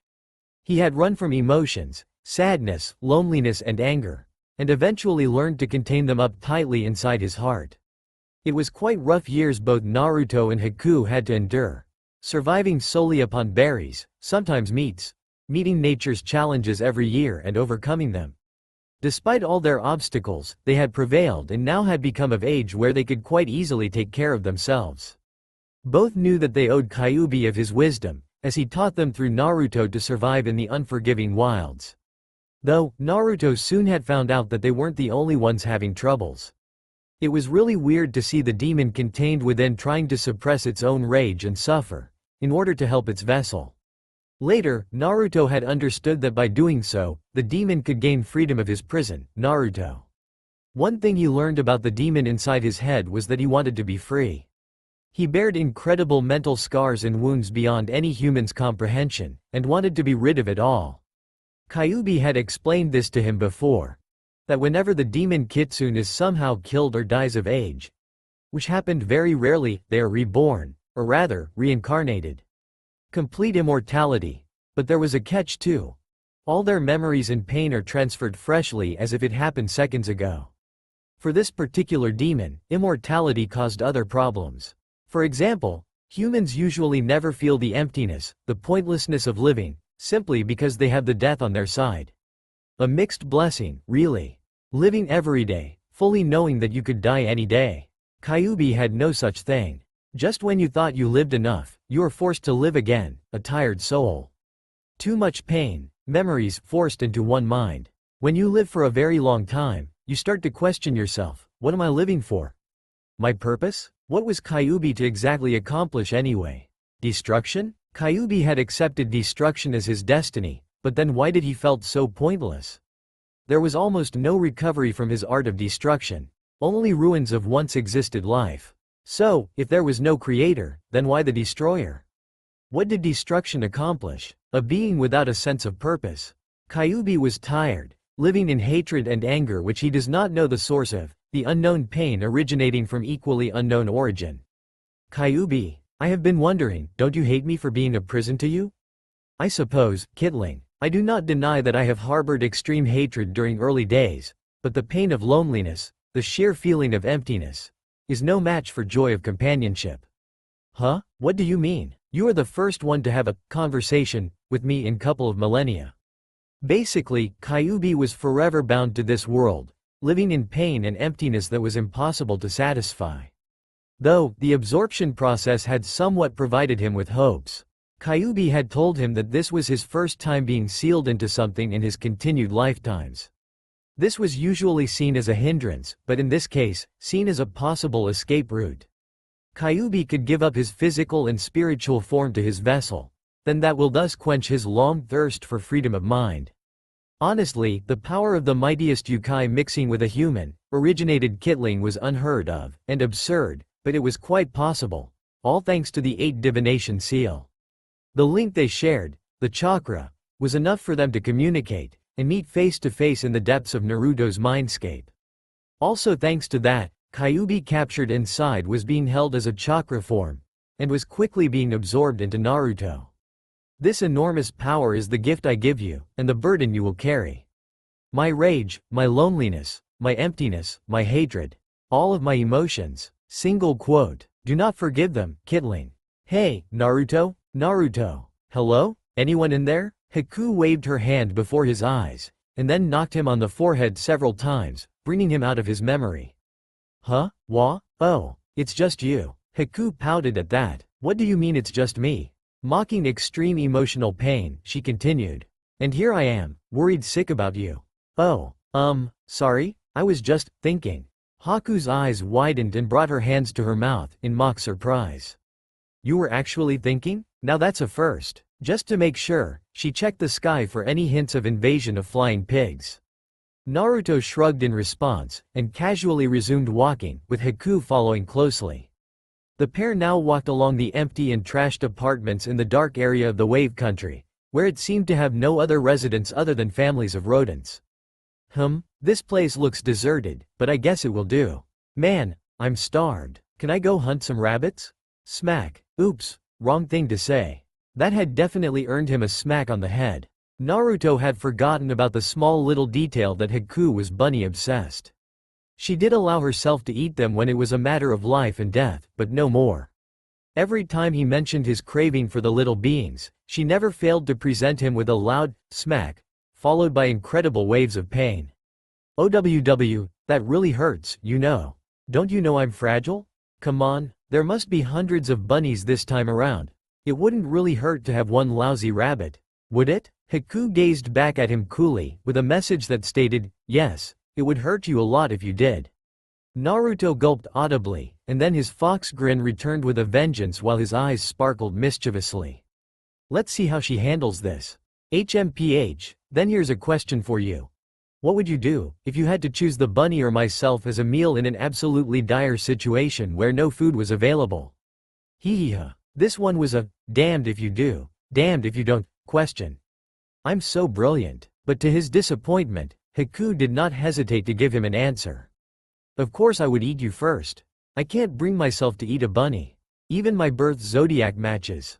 Sorry Naruto, but if we ever get in such a situation, then I guess you have to offer yourself as a sacrifice. She suddenly stopped for a moment, and then a wicked grin sprouted momentarily. Oh, we won't mind.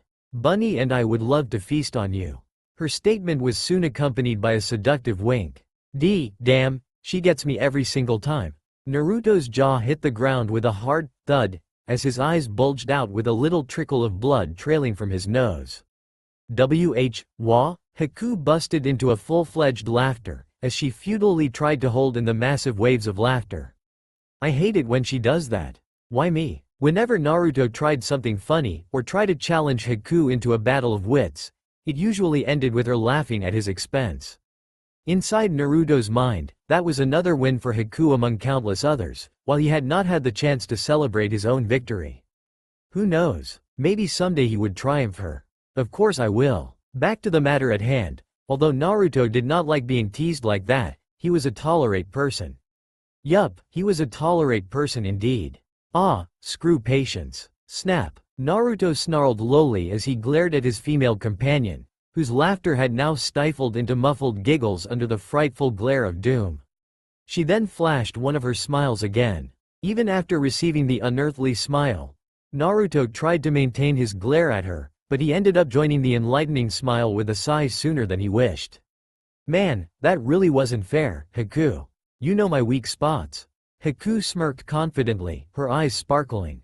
Silly Naruto. Don't Cha know that you can't catch the rabbit? Zabuza sat on his gigantic sofa in an arrogant position, with his giant Kabikari Haucho lazily slung over his left shoulder. In front of him, a small man with 2 samurai bodyguards stood. Zabuza, I thought you were the mighty devil of the hidden mist. What's taking you so long to kill a useless old man? The said man snorted at the short, greedy man's impatience. Che, don't worry. I'll get the job done. You better have the payment ready. Zabuza carelessly observed him from the corner of his eyes. You're not the one who's making decisions here. I am the boss, and you do as I tell you to do, you bastard. Don't you even— The small man was stopped as the giant cleaver was threateningly positioned on his forehead. Trickles of sweat appeared on Gatu's forehead as he observed the oppressive weapon with obvious fear. You shouldn't ever mock me, Gatu. I could slice that pitiful head of yours along with your useless bodyguards before you could say, money. Or maybe I should just slaughter you and all your pathetic goons, huh? Though that is an intriguing idea, I will spare you, but remember, absolutely no one orders me around, unless they want their heads separated. Zabuza slowly removed his weapon from the intended target, while Gatu let out a sigh of relief. Still sweating preposterously, the fat man stumbled toward the exit while cursing at Zabuza for threatening him, and his bodyguards followed him out shortly after. What a fool! Mumbling to himself, Zabuza shook his head in disgust. Zabuza could care less about that businessman.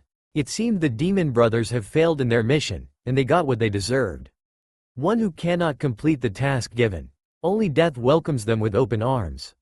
He thought as he recalled what had happened to the two men he sent. Burnt, beaten, torn, and…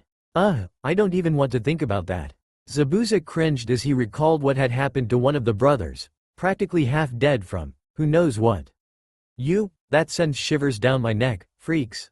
Faye, they're probably Chunins anyway. Sick bastards, all the villagers are probably pathetic insects too. Oh, haha, wipe out the village? That would be fun, maybe it's worthy my time. With a dark, ominous grin, Momochi Zabuza decided that he would take the matters into his own hands. Nay, Haku, where are you going? Naruto asked from his meditation state, while squeezing an eye open. Haku was halfway out the door when he had asked. Let me think, maybe? I'm going to shop to buy some food so you won't starve to death? Came the reply filled with barely concealed sarcasm. Naruto had chuckled at that. I'll go with you. Meditation is always boring anyhow. Naruto said as he got up from the floor, massaging his thigh to remove a cramp. Suit yourself. Things have been quiet ever since Team 7 reached the household of Tazuna-san, and Kakashi-sensei took advantage of the time they visited there by teaching them chakra control. 3 genins trained hard, even when it started to rain outside. Despite the harsh coldness, their Junin instructors told them to climb the high trees, without using hands. By utilizing the chakra, the 3 of them had to gather them on their feet and use them like a suction cups. Surprisingly, Sakura had a talent for this. The rest weren't as fortunate, for both Sasuke and Hinata had to experience some unpleasant pain on their posterior for quite a few times. Although, Hinata completed the training much earlier than Sasuke did, which he wasn't quite pleased with. Both of those pathetic girls had beaten him in something. Hinata hastily explained while stammering that she was a Hyuga and that these things were naturally required to be a Hyuga. Sasuke had gritted his teeth at that, and kept going at the tree with a vengeance, not giving any sign that he had accepted the Hyuga girl's explanation. Alas, within 4 agonizing days, Sasuke had mastered the chakra manipulation. Meanwhile, with nothing to do, for both their senseis were being lazy again, both girls had followed Tazuna-san to the streets of the Wave Country. Sakura was surveying the streets with sadness, for which she could see the poorness and the unhappiness practically consuming the atmosphere. Hinata was basically doing the same, but something else had caught her attention. Flash of a golden blonde hair. I wonder, who could that be? Hinata wondered as she stared at the owner of the sunny hair. The person struck a chord of something in her, strange as it sounds. It almost felt familiar.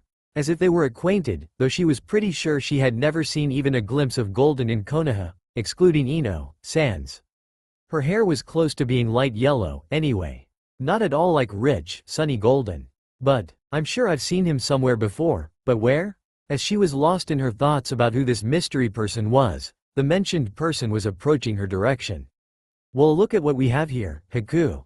Leaf Nin's, Naruto's facial expression turned to one of extreme disgust and fury. Cowards. Haku also noticed the 2 female with Konoha's symbol on their forehead protector walking by the shops, apparently looking for some groceries like she was. That did not really concern Haku though. What she was really worried about was Naruto's reaction to his former villagers. Lately his emotions have gotten even more unstable. I just hope he doesn't kill them on sight. It was quite possible with him, after all. Now, don't make a scene, Naruto. Remember what you learned about think before act. Now is the time to put it to test. Though, Haku soon found out she had wasted her breath as usual, for the boy in question had already started to move towards them. Sigh. Sometimes, it's a real pain in the ass to get him out of his own grave. What a surprise. Leaf Nins. The group sharply turned their heads at the source of the voice containing outright dislike. There stood a blonde-haired boy about age of 12, glaring at the group. He had strange marks on his cheeks, somewhat resembling a whisker. Hinata briefly wondered what they have done to upset the boy. With this in mind, she chose to stay silent, not wanting to upset the boy further. Besides, she couldn't find any courage to speak anyways. However, Sakura was nowhere near the level of sensitivity as Hinata was. And who might you be? Sakura got the feeling that she wasn't going to like this guy. HMPH, I have no need to introduce myself to pathetic leaf girl like you. Though he seemed to have more to say, he was cut off as a black-haired girl around the same age suddenly arrived, and promptly shut him up. Naruto, shut up. It wouldn't do us any good if you make a mess. Besides, don't be rude to a girl. Naruto gave her a withering glare from the corner of his eyes, knowing it wouldn't even faze her, but still trying. Growl, just when I needed some stress relief. She wasn't even unnerved. The cute, both inner and outer Sakura grumpily agreed that the girl was quite a looker. Black-haired girl turned to them after just ignoring her companion's death glare. I'm really sorry for my elbow jab. Rude friend here. You'll apologize, smack. Right, Naruto? The mentioned person seemed to be still recuperating from the unmerciful beating, but managed to shake his head even when doubled over, clutching his stomach in a fatal position. Damn it, never. Bam. I mean, damn. No. Thud. Wait. The blonde fainted shortly after an abusive trip to conquer his stubbornness. Ah well, I guess that's one way to shut him up, I guess. Oh, let me introduce ourselves. I'm Hiku Asamoya. The pile of who knows what sitting over there is my friend, Naruto. She stated, tilting her head forward slightly to greet. Oh, I'm Haruno Sakura. Nice to meet you. Sakura replied, pleasant as ever. I'm Hyuga H. Hinata. Hi. Hinata timidly replied, feeling sorry for the blonde boy secretly. I wonder why he was so mad. Nice to meet you guys too. I would love to chat, but it seems we're out of time. Naruto will be angry if he doesn't get dinner. Bye. As suddenly as she came, she grabbed the remains of Naruto and instantly vanished in a veil of mist. Sakura and Hinata stood in silence, trying to process what had just happened. They're gone? Just like that? Outer Sakura had to bite her tongue in order to stop her inner Sakura from saying, what the hell? In fear of ruining her no-violence girl image. Of course, Hinata remained silent for a while, contemplating. Finally, she decided it was best to just leave it, I guess so. Then they stood there for another 20 seconds, before Sakura got tired of the silence. Alright, enough, let's finish shopping. Sasuke-kun will go hungry. And Sakura automatically went into Sasuke-kun GAA mode, lost in her own little fantasy world. She was currently feeding a smiling Sasuke on her lap in a world full of cherry blossoms. She had finished feeding him and she lowered her face close enough to his too.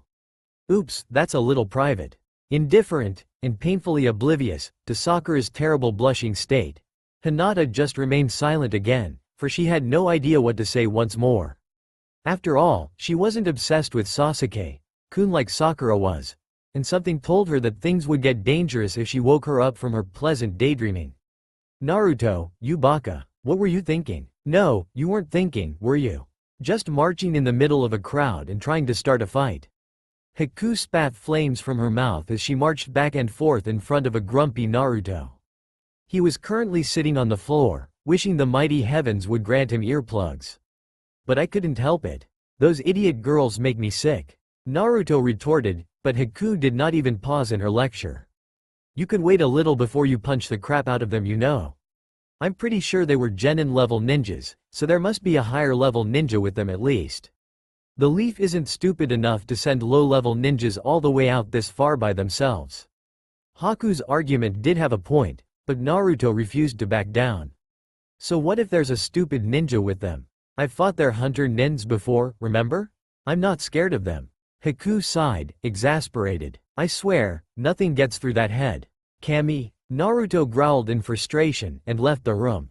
Naruto was seriously frustrated. Hiku knew what he thought of those disgusting leaf nins, and yet still derived him from his right to smite them. They deserved to be killed, and they deserved to be judged. Whether they knew why or how, it did not matter. They were all the same anyways. So then, why was she holding him back? Wait a minute? She couldn't possibly be still going on about that bloody, I miss my home, crap, could she? Naruto wondered as the thought struck him. So, Naruto, don't you ever miss your old home? No, I don't. Who'd miss them anyways? Then why do you snuggle me at night and keep saying, "I'll protect you, Penguin-chan, huh?" Naruto winced at the memory. She had gotten him good that day. He had no excuse, not even a weak retort at the accusation. He couldn't help it anyhow. Penguin-chan was his favorite buddy. Even his pajamas were designed after him. So, it was true he did miss his home sometimes, but it was only sometimes. After Naruto left the room, Haku started cooking. She had bought groceries from the town, and was currently boiling broccolis. She chopped them up nice and neat, and slid them in the boiling pot. The gourmet meal planned for Naruto tonight was a vegetarian class ramen, fresh from the stove. Ehehehe, a fair punishment. Single quote. It was no secret that Naruto hated anything with plants in it. Especially broccolis. He had scrunched up his face in disgust to the point he had to massage them thoroughly to regain normal expression when he first saw them.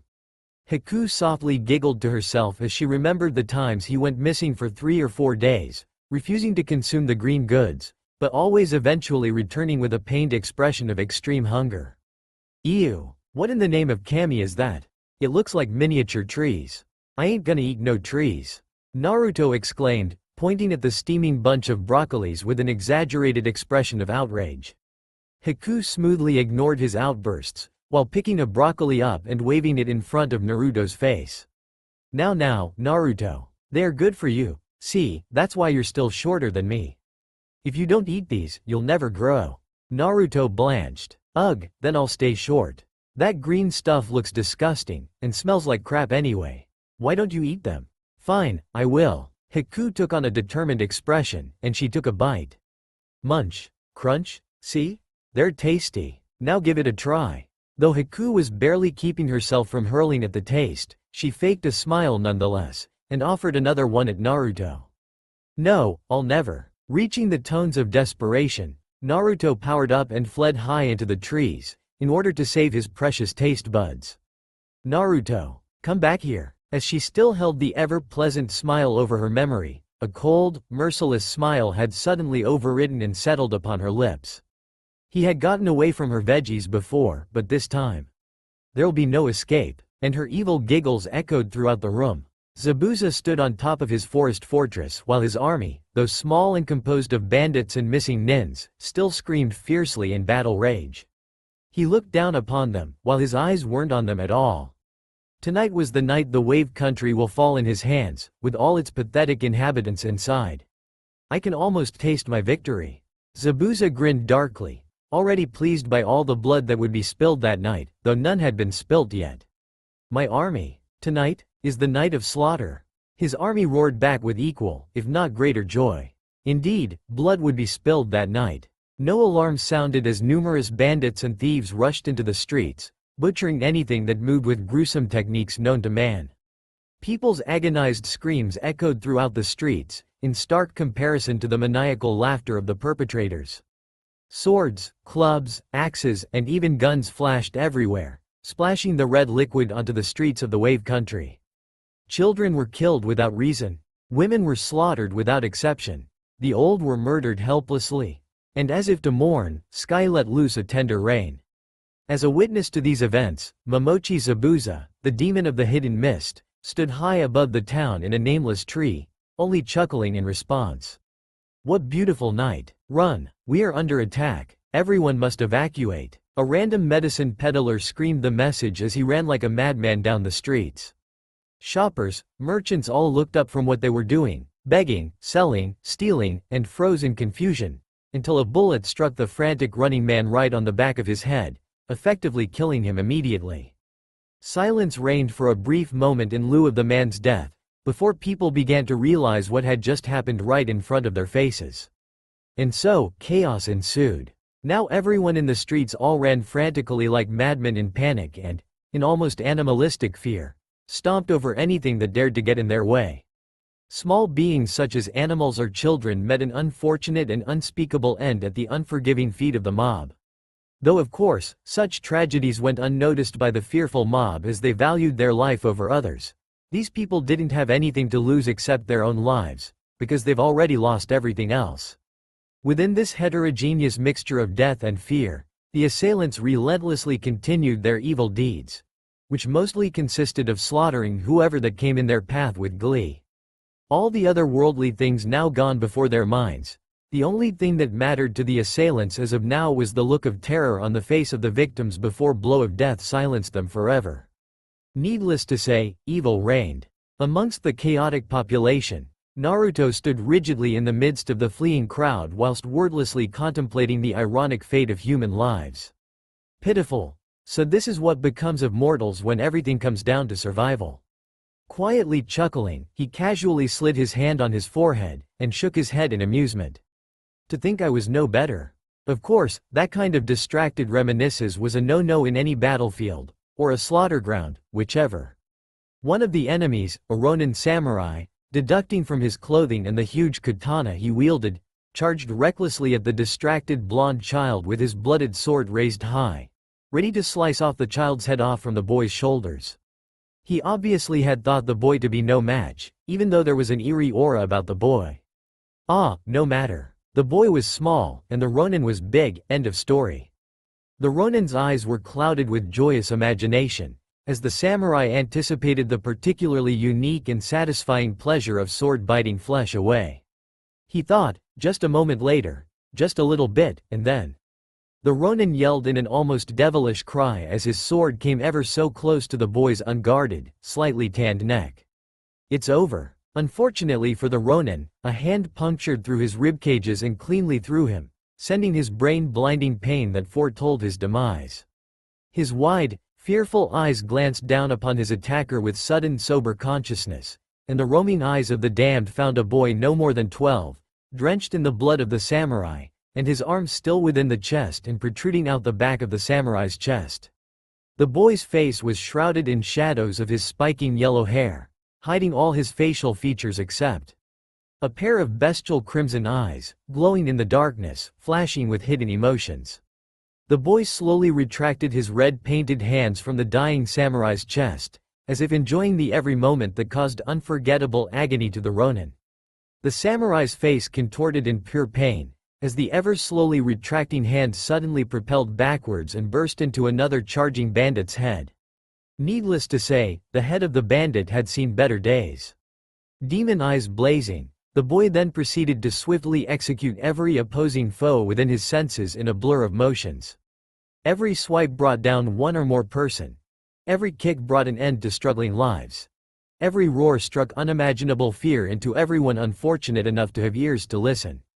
The dying samurai saw his allies fall over like crushed weeds in a show of the boy's almost demonic dance, and in matter of seconds, no one was left alive, or rather, no one was still in one piece anymore.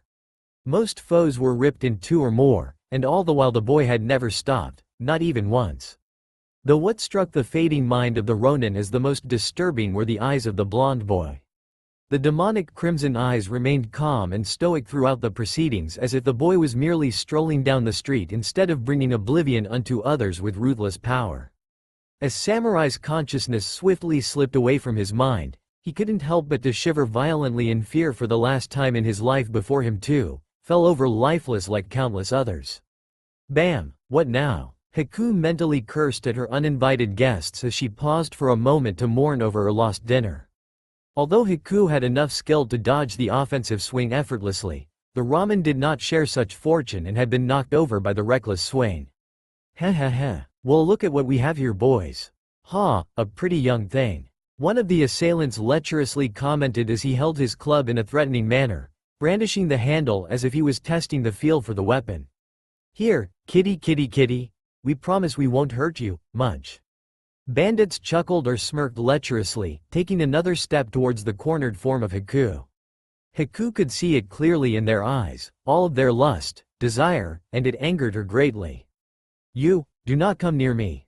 I am warning you. Haku's eyes narrowed to mere slits as her chakra coiled wildly just below her iron-fisted control. Her powers were begging to be released, to cast oblivion unto ones who lusted after her for mere physical pleasure. Though despite all her seriousness, the assailants shared another good chuckle at her attempted warning. Still smirking like the cat that ate the canary, the club-wielding bandit started to speak once more. Oh ho, so I see this one packs a little fire. Well, I've always liked him feisty anyhow. What do you say, boys?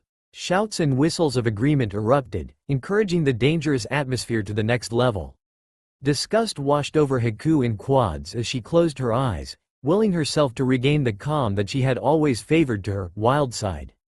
Haku's blood began to boil as the assailants started to take more steps toward her, apparently aiming to intimidate her into submission. "I will say this one more time. Turn away." Haku's words fell on deaf ears. His malicious grin twisting into a scowl, the club-wielding bandit spoke up again and this time raised his club as well. "You know, I've changed my mind. There's no point in playing with a defiant little girl." With that, his club began its descent towards Haku's head. "Learn your place, bitch." Unexpectedly, Haku made no movements to dodge.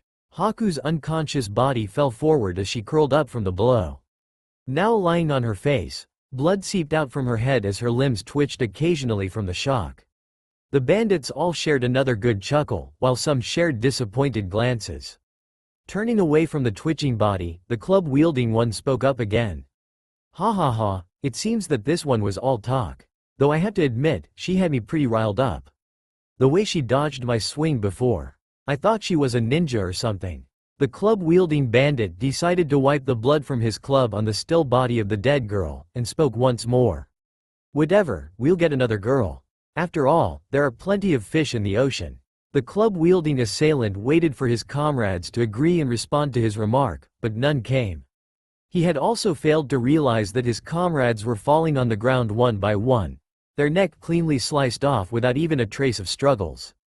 No screams were made, except for the continuous chuckle of the ignorant leading bandit, who was ironically too much into his own folly. At that moment, the deathly presence made itself known. Pink and moist lips of Flawless Features whispered words of sultry tone into the ear of the started club-wielding assailant, instantly freezing him with fear. "Little boy, have you no shame?"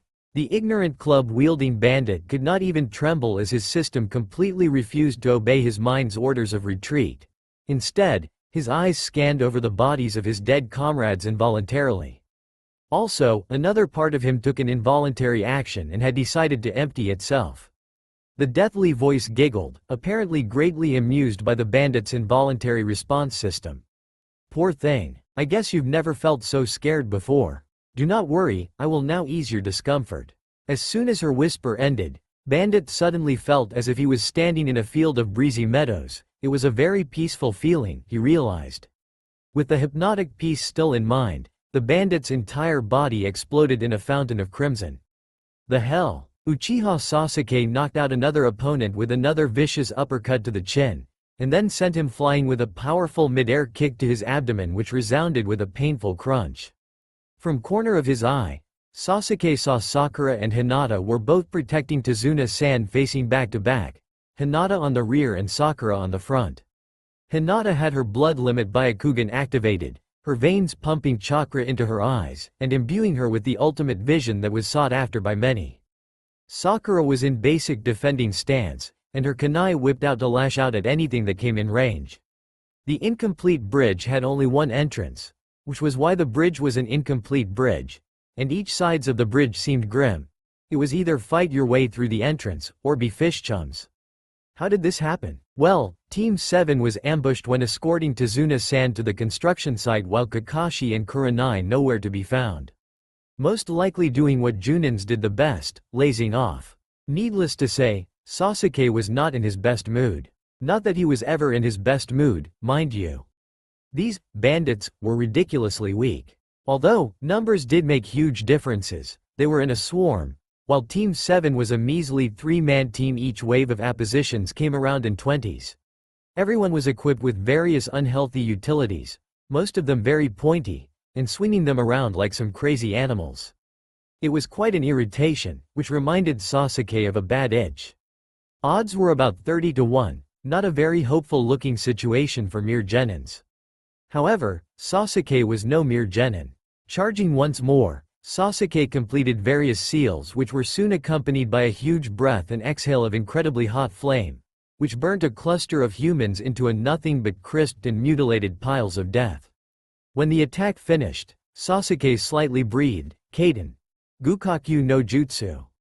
Seeing their allies being burned alive, the leftover fighters quickly fled the scene while screaming like girls at the top of their lungs, which made Sasuke's grim face even more grim, if that was even possible. Seeing his share of enemies was finished and done for, Sasuke now turned to help the girls, though he shouldn't have bothered. All opponents have been easily crushed, either through basic melee or ancient Hyuga Jyuken. These girls were not to be underestimated. Are you guys okay? Sasuke asked the slightly panting girls and an amazed-looking Tazuna-san, while he himself slightly panted at the excessive amount of chakra usage. Receiving tired nods from all three present, Sasuke checked himself to see if he had any wounds, and found rather disappointing scratches particularly on his back and legs. Wounds from these weaklings? I'm still too weak. Sasuke, now sensing his sensei's familiar chakra not very far from the bridge, he commanded his team. Hinata, Sakura, escort Tazuna-san back to the house, and make sure no harm comes to him. I will go and aid Kakashi-sensei. Nodding in confirmation, everyone headed to their destinations. Despite the popular consensus of the majority, Hitaki Kakashi was not lazing off at all. In fact, he was facing down a very powerful missing nin from the hidden mist, with his special Sharingan eye uncovered and reeling. He had to admit, it was a real advantage to have a Sharingan in a one-on-one combat, especially due to its ability to copy your opponent's movement flawlessly and other useful attributes. Nonetheless, the real credit had to go to Momochi Zabuza, for holding out this long against an elite Junin like Kakashi. When Kakashi noticed all the commotion going about in the town, he had gone into the forest where he sensed quite a large chakra deposit in the trees, namely Zabuza, who was casually sitting on a tree branch. It was just on the outskirts of the town, where he watched his little army go about and do horrid things. Of course, Kakashi had no choice but to engage in combat. Zabuza's jutsus were mostly water-based, and most of which Kakashi already knew and copied before. Matching jutsu for a jutsu, both fired off devastating attacks, each time neutralizing each other and creating stalemate. Kakashi then proceeded to use his infamous mind-reading Sharingan, but thick fog created by Zabuza was doing an excellent job of concealing everything, while rendering Kakashi's Sharingan virtually useless. Judging the situation as it was, Kakashi had reluctantly deactivated his Sharingan, and had slid down his headband which worked like a patch. Now, it was all up to gut instincts. The fog was indeed thick, a very powerful blow to one's sight. The fact that Zabuza was a master in the art of silent killing didn't help the matter very much either. To the left, Kakashi thought as he sidestepped the gigantic man cleaver that was clearly aimed for his neck, attempting to slice his head off his shoulders. Fortunately for Kakashi, he had already anticipated the move through his honed senses. I hope Kurenai's doing fine. She tends to rely on her genjutsu way too much. Kakashi narrowly dodged another swing attempting to slice off his thighs, which would have cost Kakashi's mobility greatly had the blow connected. Naturally, the Junin became annoyed by this situation. It was similar to a stalemate, though the scale was tipped to Zabuza's favor greatly. Kakashi had tendency to rely quite heavily on his sight more than his other five senses. Not that the others weren't as well trained, but it was a matter of honoring the legacy of his deceased friend, Obito's Sharingan. Oi, Zabuza, let's end this already. We're dragging this off way longer than it should have taken. Kakashi called out in the mist, receiving deep chuckles in return. Heh. Kakashi, what's the hurry? You should be enjoying the battle. The thrill. After all, the game had only just begun. Zabuza's deep voice reverberated throughout the fog, as if he spoke from all directions. Kakashi knew that Zabuza was one of the best ninja there is when it came to the art of silent killing, and what's worse was that he was fighting on Zabuza's terms, both in situation and environment. I don't have much time to spare, for all I know. Zabuza may not be the head figure of this little operation. I need to finish this fast. Enough talk, Zabuza. There's no room for meaningless chit-chats on battlefield. Prepare yourself. Charging straight ahead into the depths of the mist, Kakashi steeled himself as he expected brutal retaliations from the huge Kabikari Haucho which Zabuza wielded. None came. Instead, the thick fog had dissipated. What Kakashi had found was an apparently delusional Zabuza swinging his Kabikari Haucho madly into the forest, blindingly swinging his sword around like a crazy maniac at thin air. What jutsu is this? I will find you, Kakashi. Show yourself. Zabuza yelled on top of his lungs as he swung around madly, trying to find his supposedly invisible opponent. He then started going the opposite direction from where Kakashi was standing. Puzzled, Kakashi tilted his head in confusion. Then it hit him. Genjutsu? Ah, it must have been Kurenai. I see she had no problems. Kurenai-san, I presume you had little trouble? Kakashi called out, knowing the female kunoichi was near. Her chakra presence was well hidden, but still had some difficulties escaping the honed senses of Kakashi. In response, Kurenai jumped down from one of the nearby trees and landed next to Kakashi with the grace of a Junin kunoichi. No problems indeed. They were all just minor trash, anyways. Nothing of noteworthy, except this one. Zabuza, I believe, correct? An A-rank missing nin in the bingo book, famous for his attempted rebellion against the Mizukage. Kurenai replied, still scrutinizing the frantic figure of a blind Zabuza as his Kabikari Haucho swung madly upon innocent trees. Yes? What did you do to him anyway? He seems quite captivated. Kakashi noted as Zabuza proceeded to cut a random tree in half for absolutely no reason at all, then proceeding to swing his sword in random directions. I wonder what kind of jutsu would put a Junin into this kind of a state. It was frightening, to say the least. Slightly smirking, Kurenai nonchalantly replied as if this was an everyday occurrence. Well, it probably was an everyday occurrence for her, especially since Kurenai was a genjutsu specialist. Ah, it was just a combination of Gentei no Jutsu and Ganbu no Bairitsu no Jutsu, both Chunin levels, I believe. Gentei no Jutsu nullifies 3 of 5 human senses at the user's will. In his case, sight, hearing, and smell. It's quite an elementary genjutsu to dispel, though it works like a charm and it is hard to detect if the victim is already in such a condition the jutsu is trying to simulate, say, like the fog.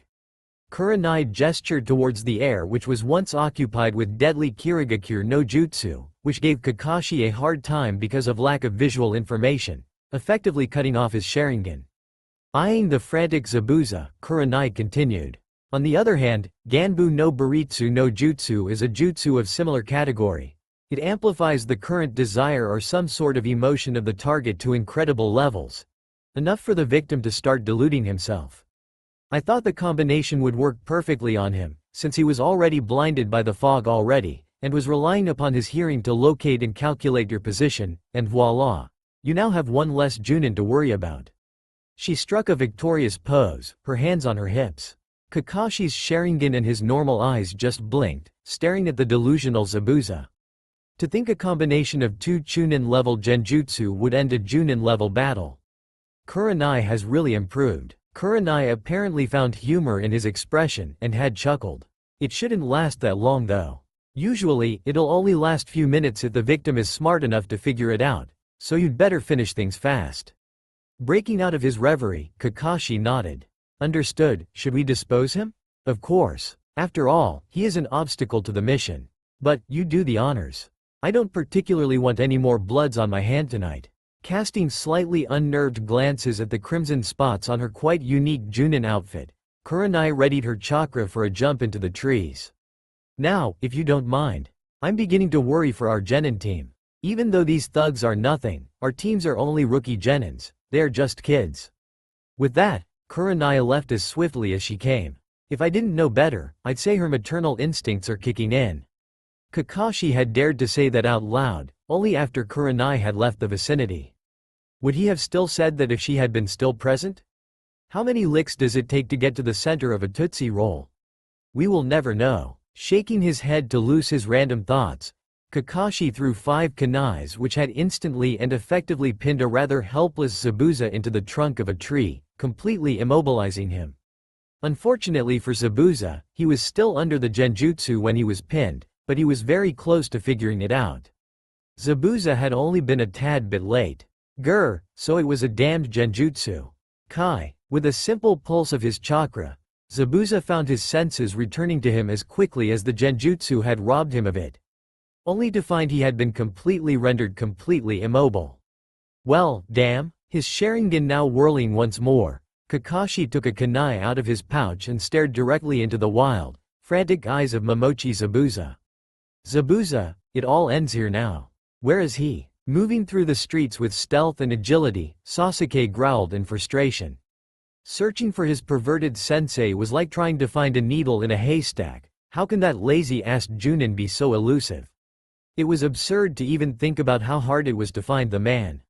Furthermore, there was an eerie feeling in the air. It's too quiet. The bandits cannot annihilate a city like this. They're just too incompetent. Sasuke's thoughts wandered as he noted the silence in the air. Silence dominated, excluding the chilly wind whooshing beside his ears. Meeting a turn at a corner, Sasuke saw something he thought he wouldn't see again in his lifetime. Raw carnage. What is this? Remains of what once was human littered all across the narrow street, painting the walls with crimson life. To Sasuke, this scene seemed much too familiar to the horrors he had witnessed only few years ago, a feat achieved by none other than his own blood kin, his Aniki. Everyone, killed mercilessly? Could he possibly be here? Many had their limbs distorted beyond recognition. It was barely tolerant to even say that they were remains of what once were humans. Among them, not only had the bandits died, but civilians as well. A little kid's dissociated head had clearly been a proof of that. If Sasuke had thought in a more rational sense, he might have figured that his Aniki did not kill this way. Although, such realization was currently impossible for Sasuke as he was haunted by the image of his lifelong goal. Death of the one who he had once called brother. Itachi, where are you? Menacing aura poured over the figure of Uchiha Sasuke, who stood rigid with barely contained hatred. All the emotions that had been stored up in his system begged for release upon the possibly present Uchiha Itachi. I will kill you. Unbeknownst to the young Uchiha, his cold onyx eyes shimmered into red hue, each possessing two kamas. The true Sharingan has awoken. The blond boy, now covered in crimson mass of gore, stood alone in the field of dead bodies. His shredded outfit barely clung to his body, possessing cuts too many to count. Though, despite the obvious vestige of attempts made at the boy's life, the boy possessed no wound of his own. Between the cuts of his clothing, slightly tanned skin revealed no injury of any type, and remained smooth as ever. If a bystander had witnessed this scene, he probably would have said the blond boy was the sole survivor of this horrendous massacre. Of course, that was not the case. Naruto was the perpetrator, not the victim. Looking down at his bloody hands, Naruto's unnatural crimson eyes narrowed as he fought the urge to lick the fluid of life. Bile threatened to rise from his throat at the mere thought of such action, yet his stomach churned in hunger for the liquid all the same. This was what Naruto had to live with, now that the great furball had gone and passed, or rather had been absorbed into his very psyche. He had been constantly bombarded with memories, emotions, and urges that were not of his own. Not to mention the killer headache that plagued him to this very moment. He supposed this was a small price to pay for the power he had gained in exchange, but that didn't mean that he had to like it. The bloodlust the Kyuubi no Yukai had contained was unfathomably immense, a seemingly unquenchable thirst that threatened to destroy Naruto's sanity along with his humanity if he ever gave in. Fortunately for Naruto, he had been able to get by, so far. Naruto owed a lot to meditation. But these days, the urges seemed to come back even stronger than before, forcing his mind into a stage which could be compared to a primitive ape man. Trying to shake off his ponderings, Naruto scrunched up his eyes in an attempt to block out the unnecessary temptations around him. There was blood everywhere. The once brown and tarnished walls of the markets were now beautifully colored in a crimson red that burned into Naruto's mind, constantly tempting him let himself go to the great power sealed within him. The sweet power enticed him far better than any other incentives in the world ever could, tantalizing Naruto with promise of destruction to everything he laid his eyes upon. Though, as much as the notion was appealing, Naruto could never afford to give in. He had no illusions about the power that lurked within him, both depthless and endless. The might of Kyuubi no Yukai wasn't something to be messed around with, even if the power felt so good to use. I mustn't give in. The wave of nausea then decided to make its spectacular appearance, which often accompanied Naruto after excessive use of the demonic Yuki. I hate headaches. Therefore Naruto was quite glad when his enhanced hearing picked up something that distracted him enough from his apparent headache. A paired interval of footsteps, so it is a human. The footsteps were still quite far away, judging from the sound of the steps. Naruto concluded that this person was roughly half a mile away, apparently frantically searching for something. He could hear the person's ragged and irregular breathing pattern, which could be depicted as fear or excitement. The unique sound of his clothing brushing against the wind indicated that this person was apt in stealthy movement, which could only mean one thing. This person was a shinobi. Could it be ones from this afternoon? Regardless, the fact remained that there was still a person alive in the vicinity that he needed to take care of. None must live. Now only a whirl of movements eyes cannot follow. Haku blurred across the rooftops to make her way towards the familiar chakra that inhabited the air, bringing forth waves of mass panic from already troubled average citizens down below. Haku was strangely unaffected. I must find him, Haku thought to herself urgently. He can't control the power yet, and might lose himself in the process. The mere thought of losing the boy brought unbearable pain to her heart, as she gritted her teeth in resolve and moved even faster than she had before. That must not happen. Sensing that she was close, Haku now jumped down swiftly onto the streets below only to be greeted by a sight that must have appeared straight from hell. Stray limbs lay on the sides of the streets, innocent brutally slaughtered or murdered by what appeared by clawed hands. Blood was everywhere and devil seemed to yar, nothing new. Instead of focusing on the gruesome scene, Haku started looking for the telltale sign of her companion. Haku walked over to a dead body, then dipped her index finger in the pool of blood of the fallen. These seemed pretty recent, she thought with some hope. He couldn't have gotten very far. Then a stray thought came into her consciousness. I do not feel sadness for the loss of these lives? Am I already that used to it now? True enough, Haku could only feel a slightly detached emptiness at the sight which greeted her. Haku could not hold back her shudder as the prospect of her emotions struck her with immense sadness.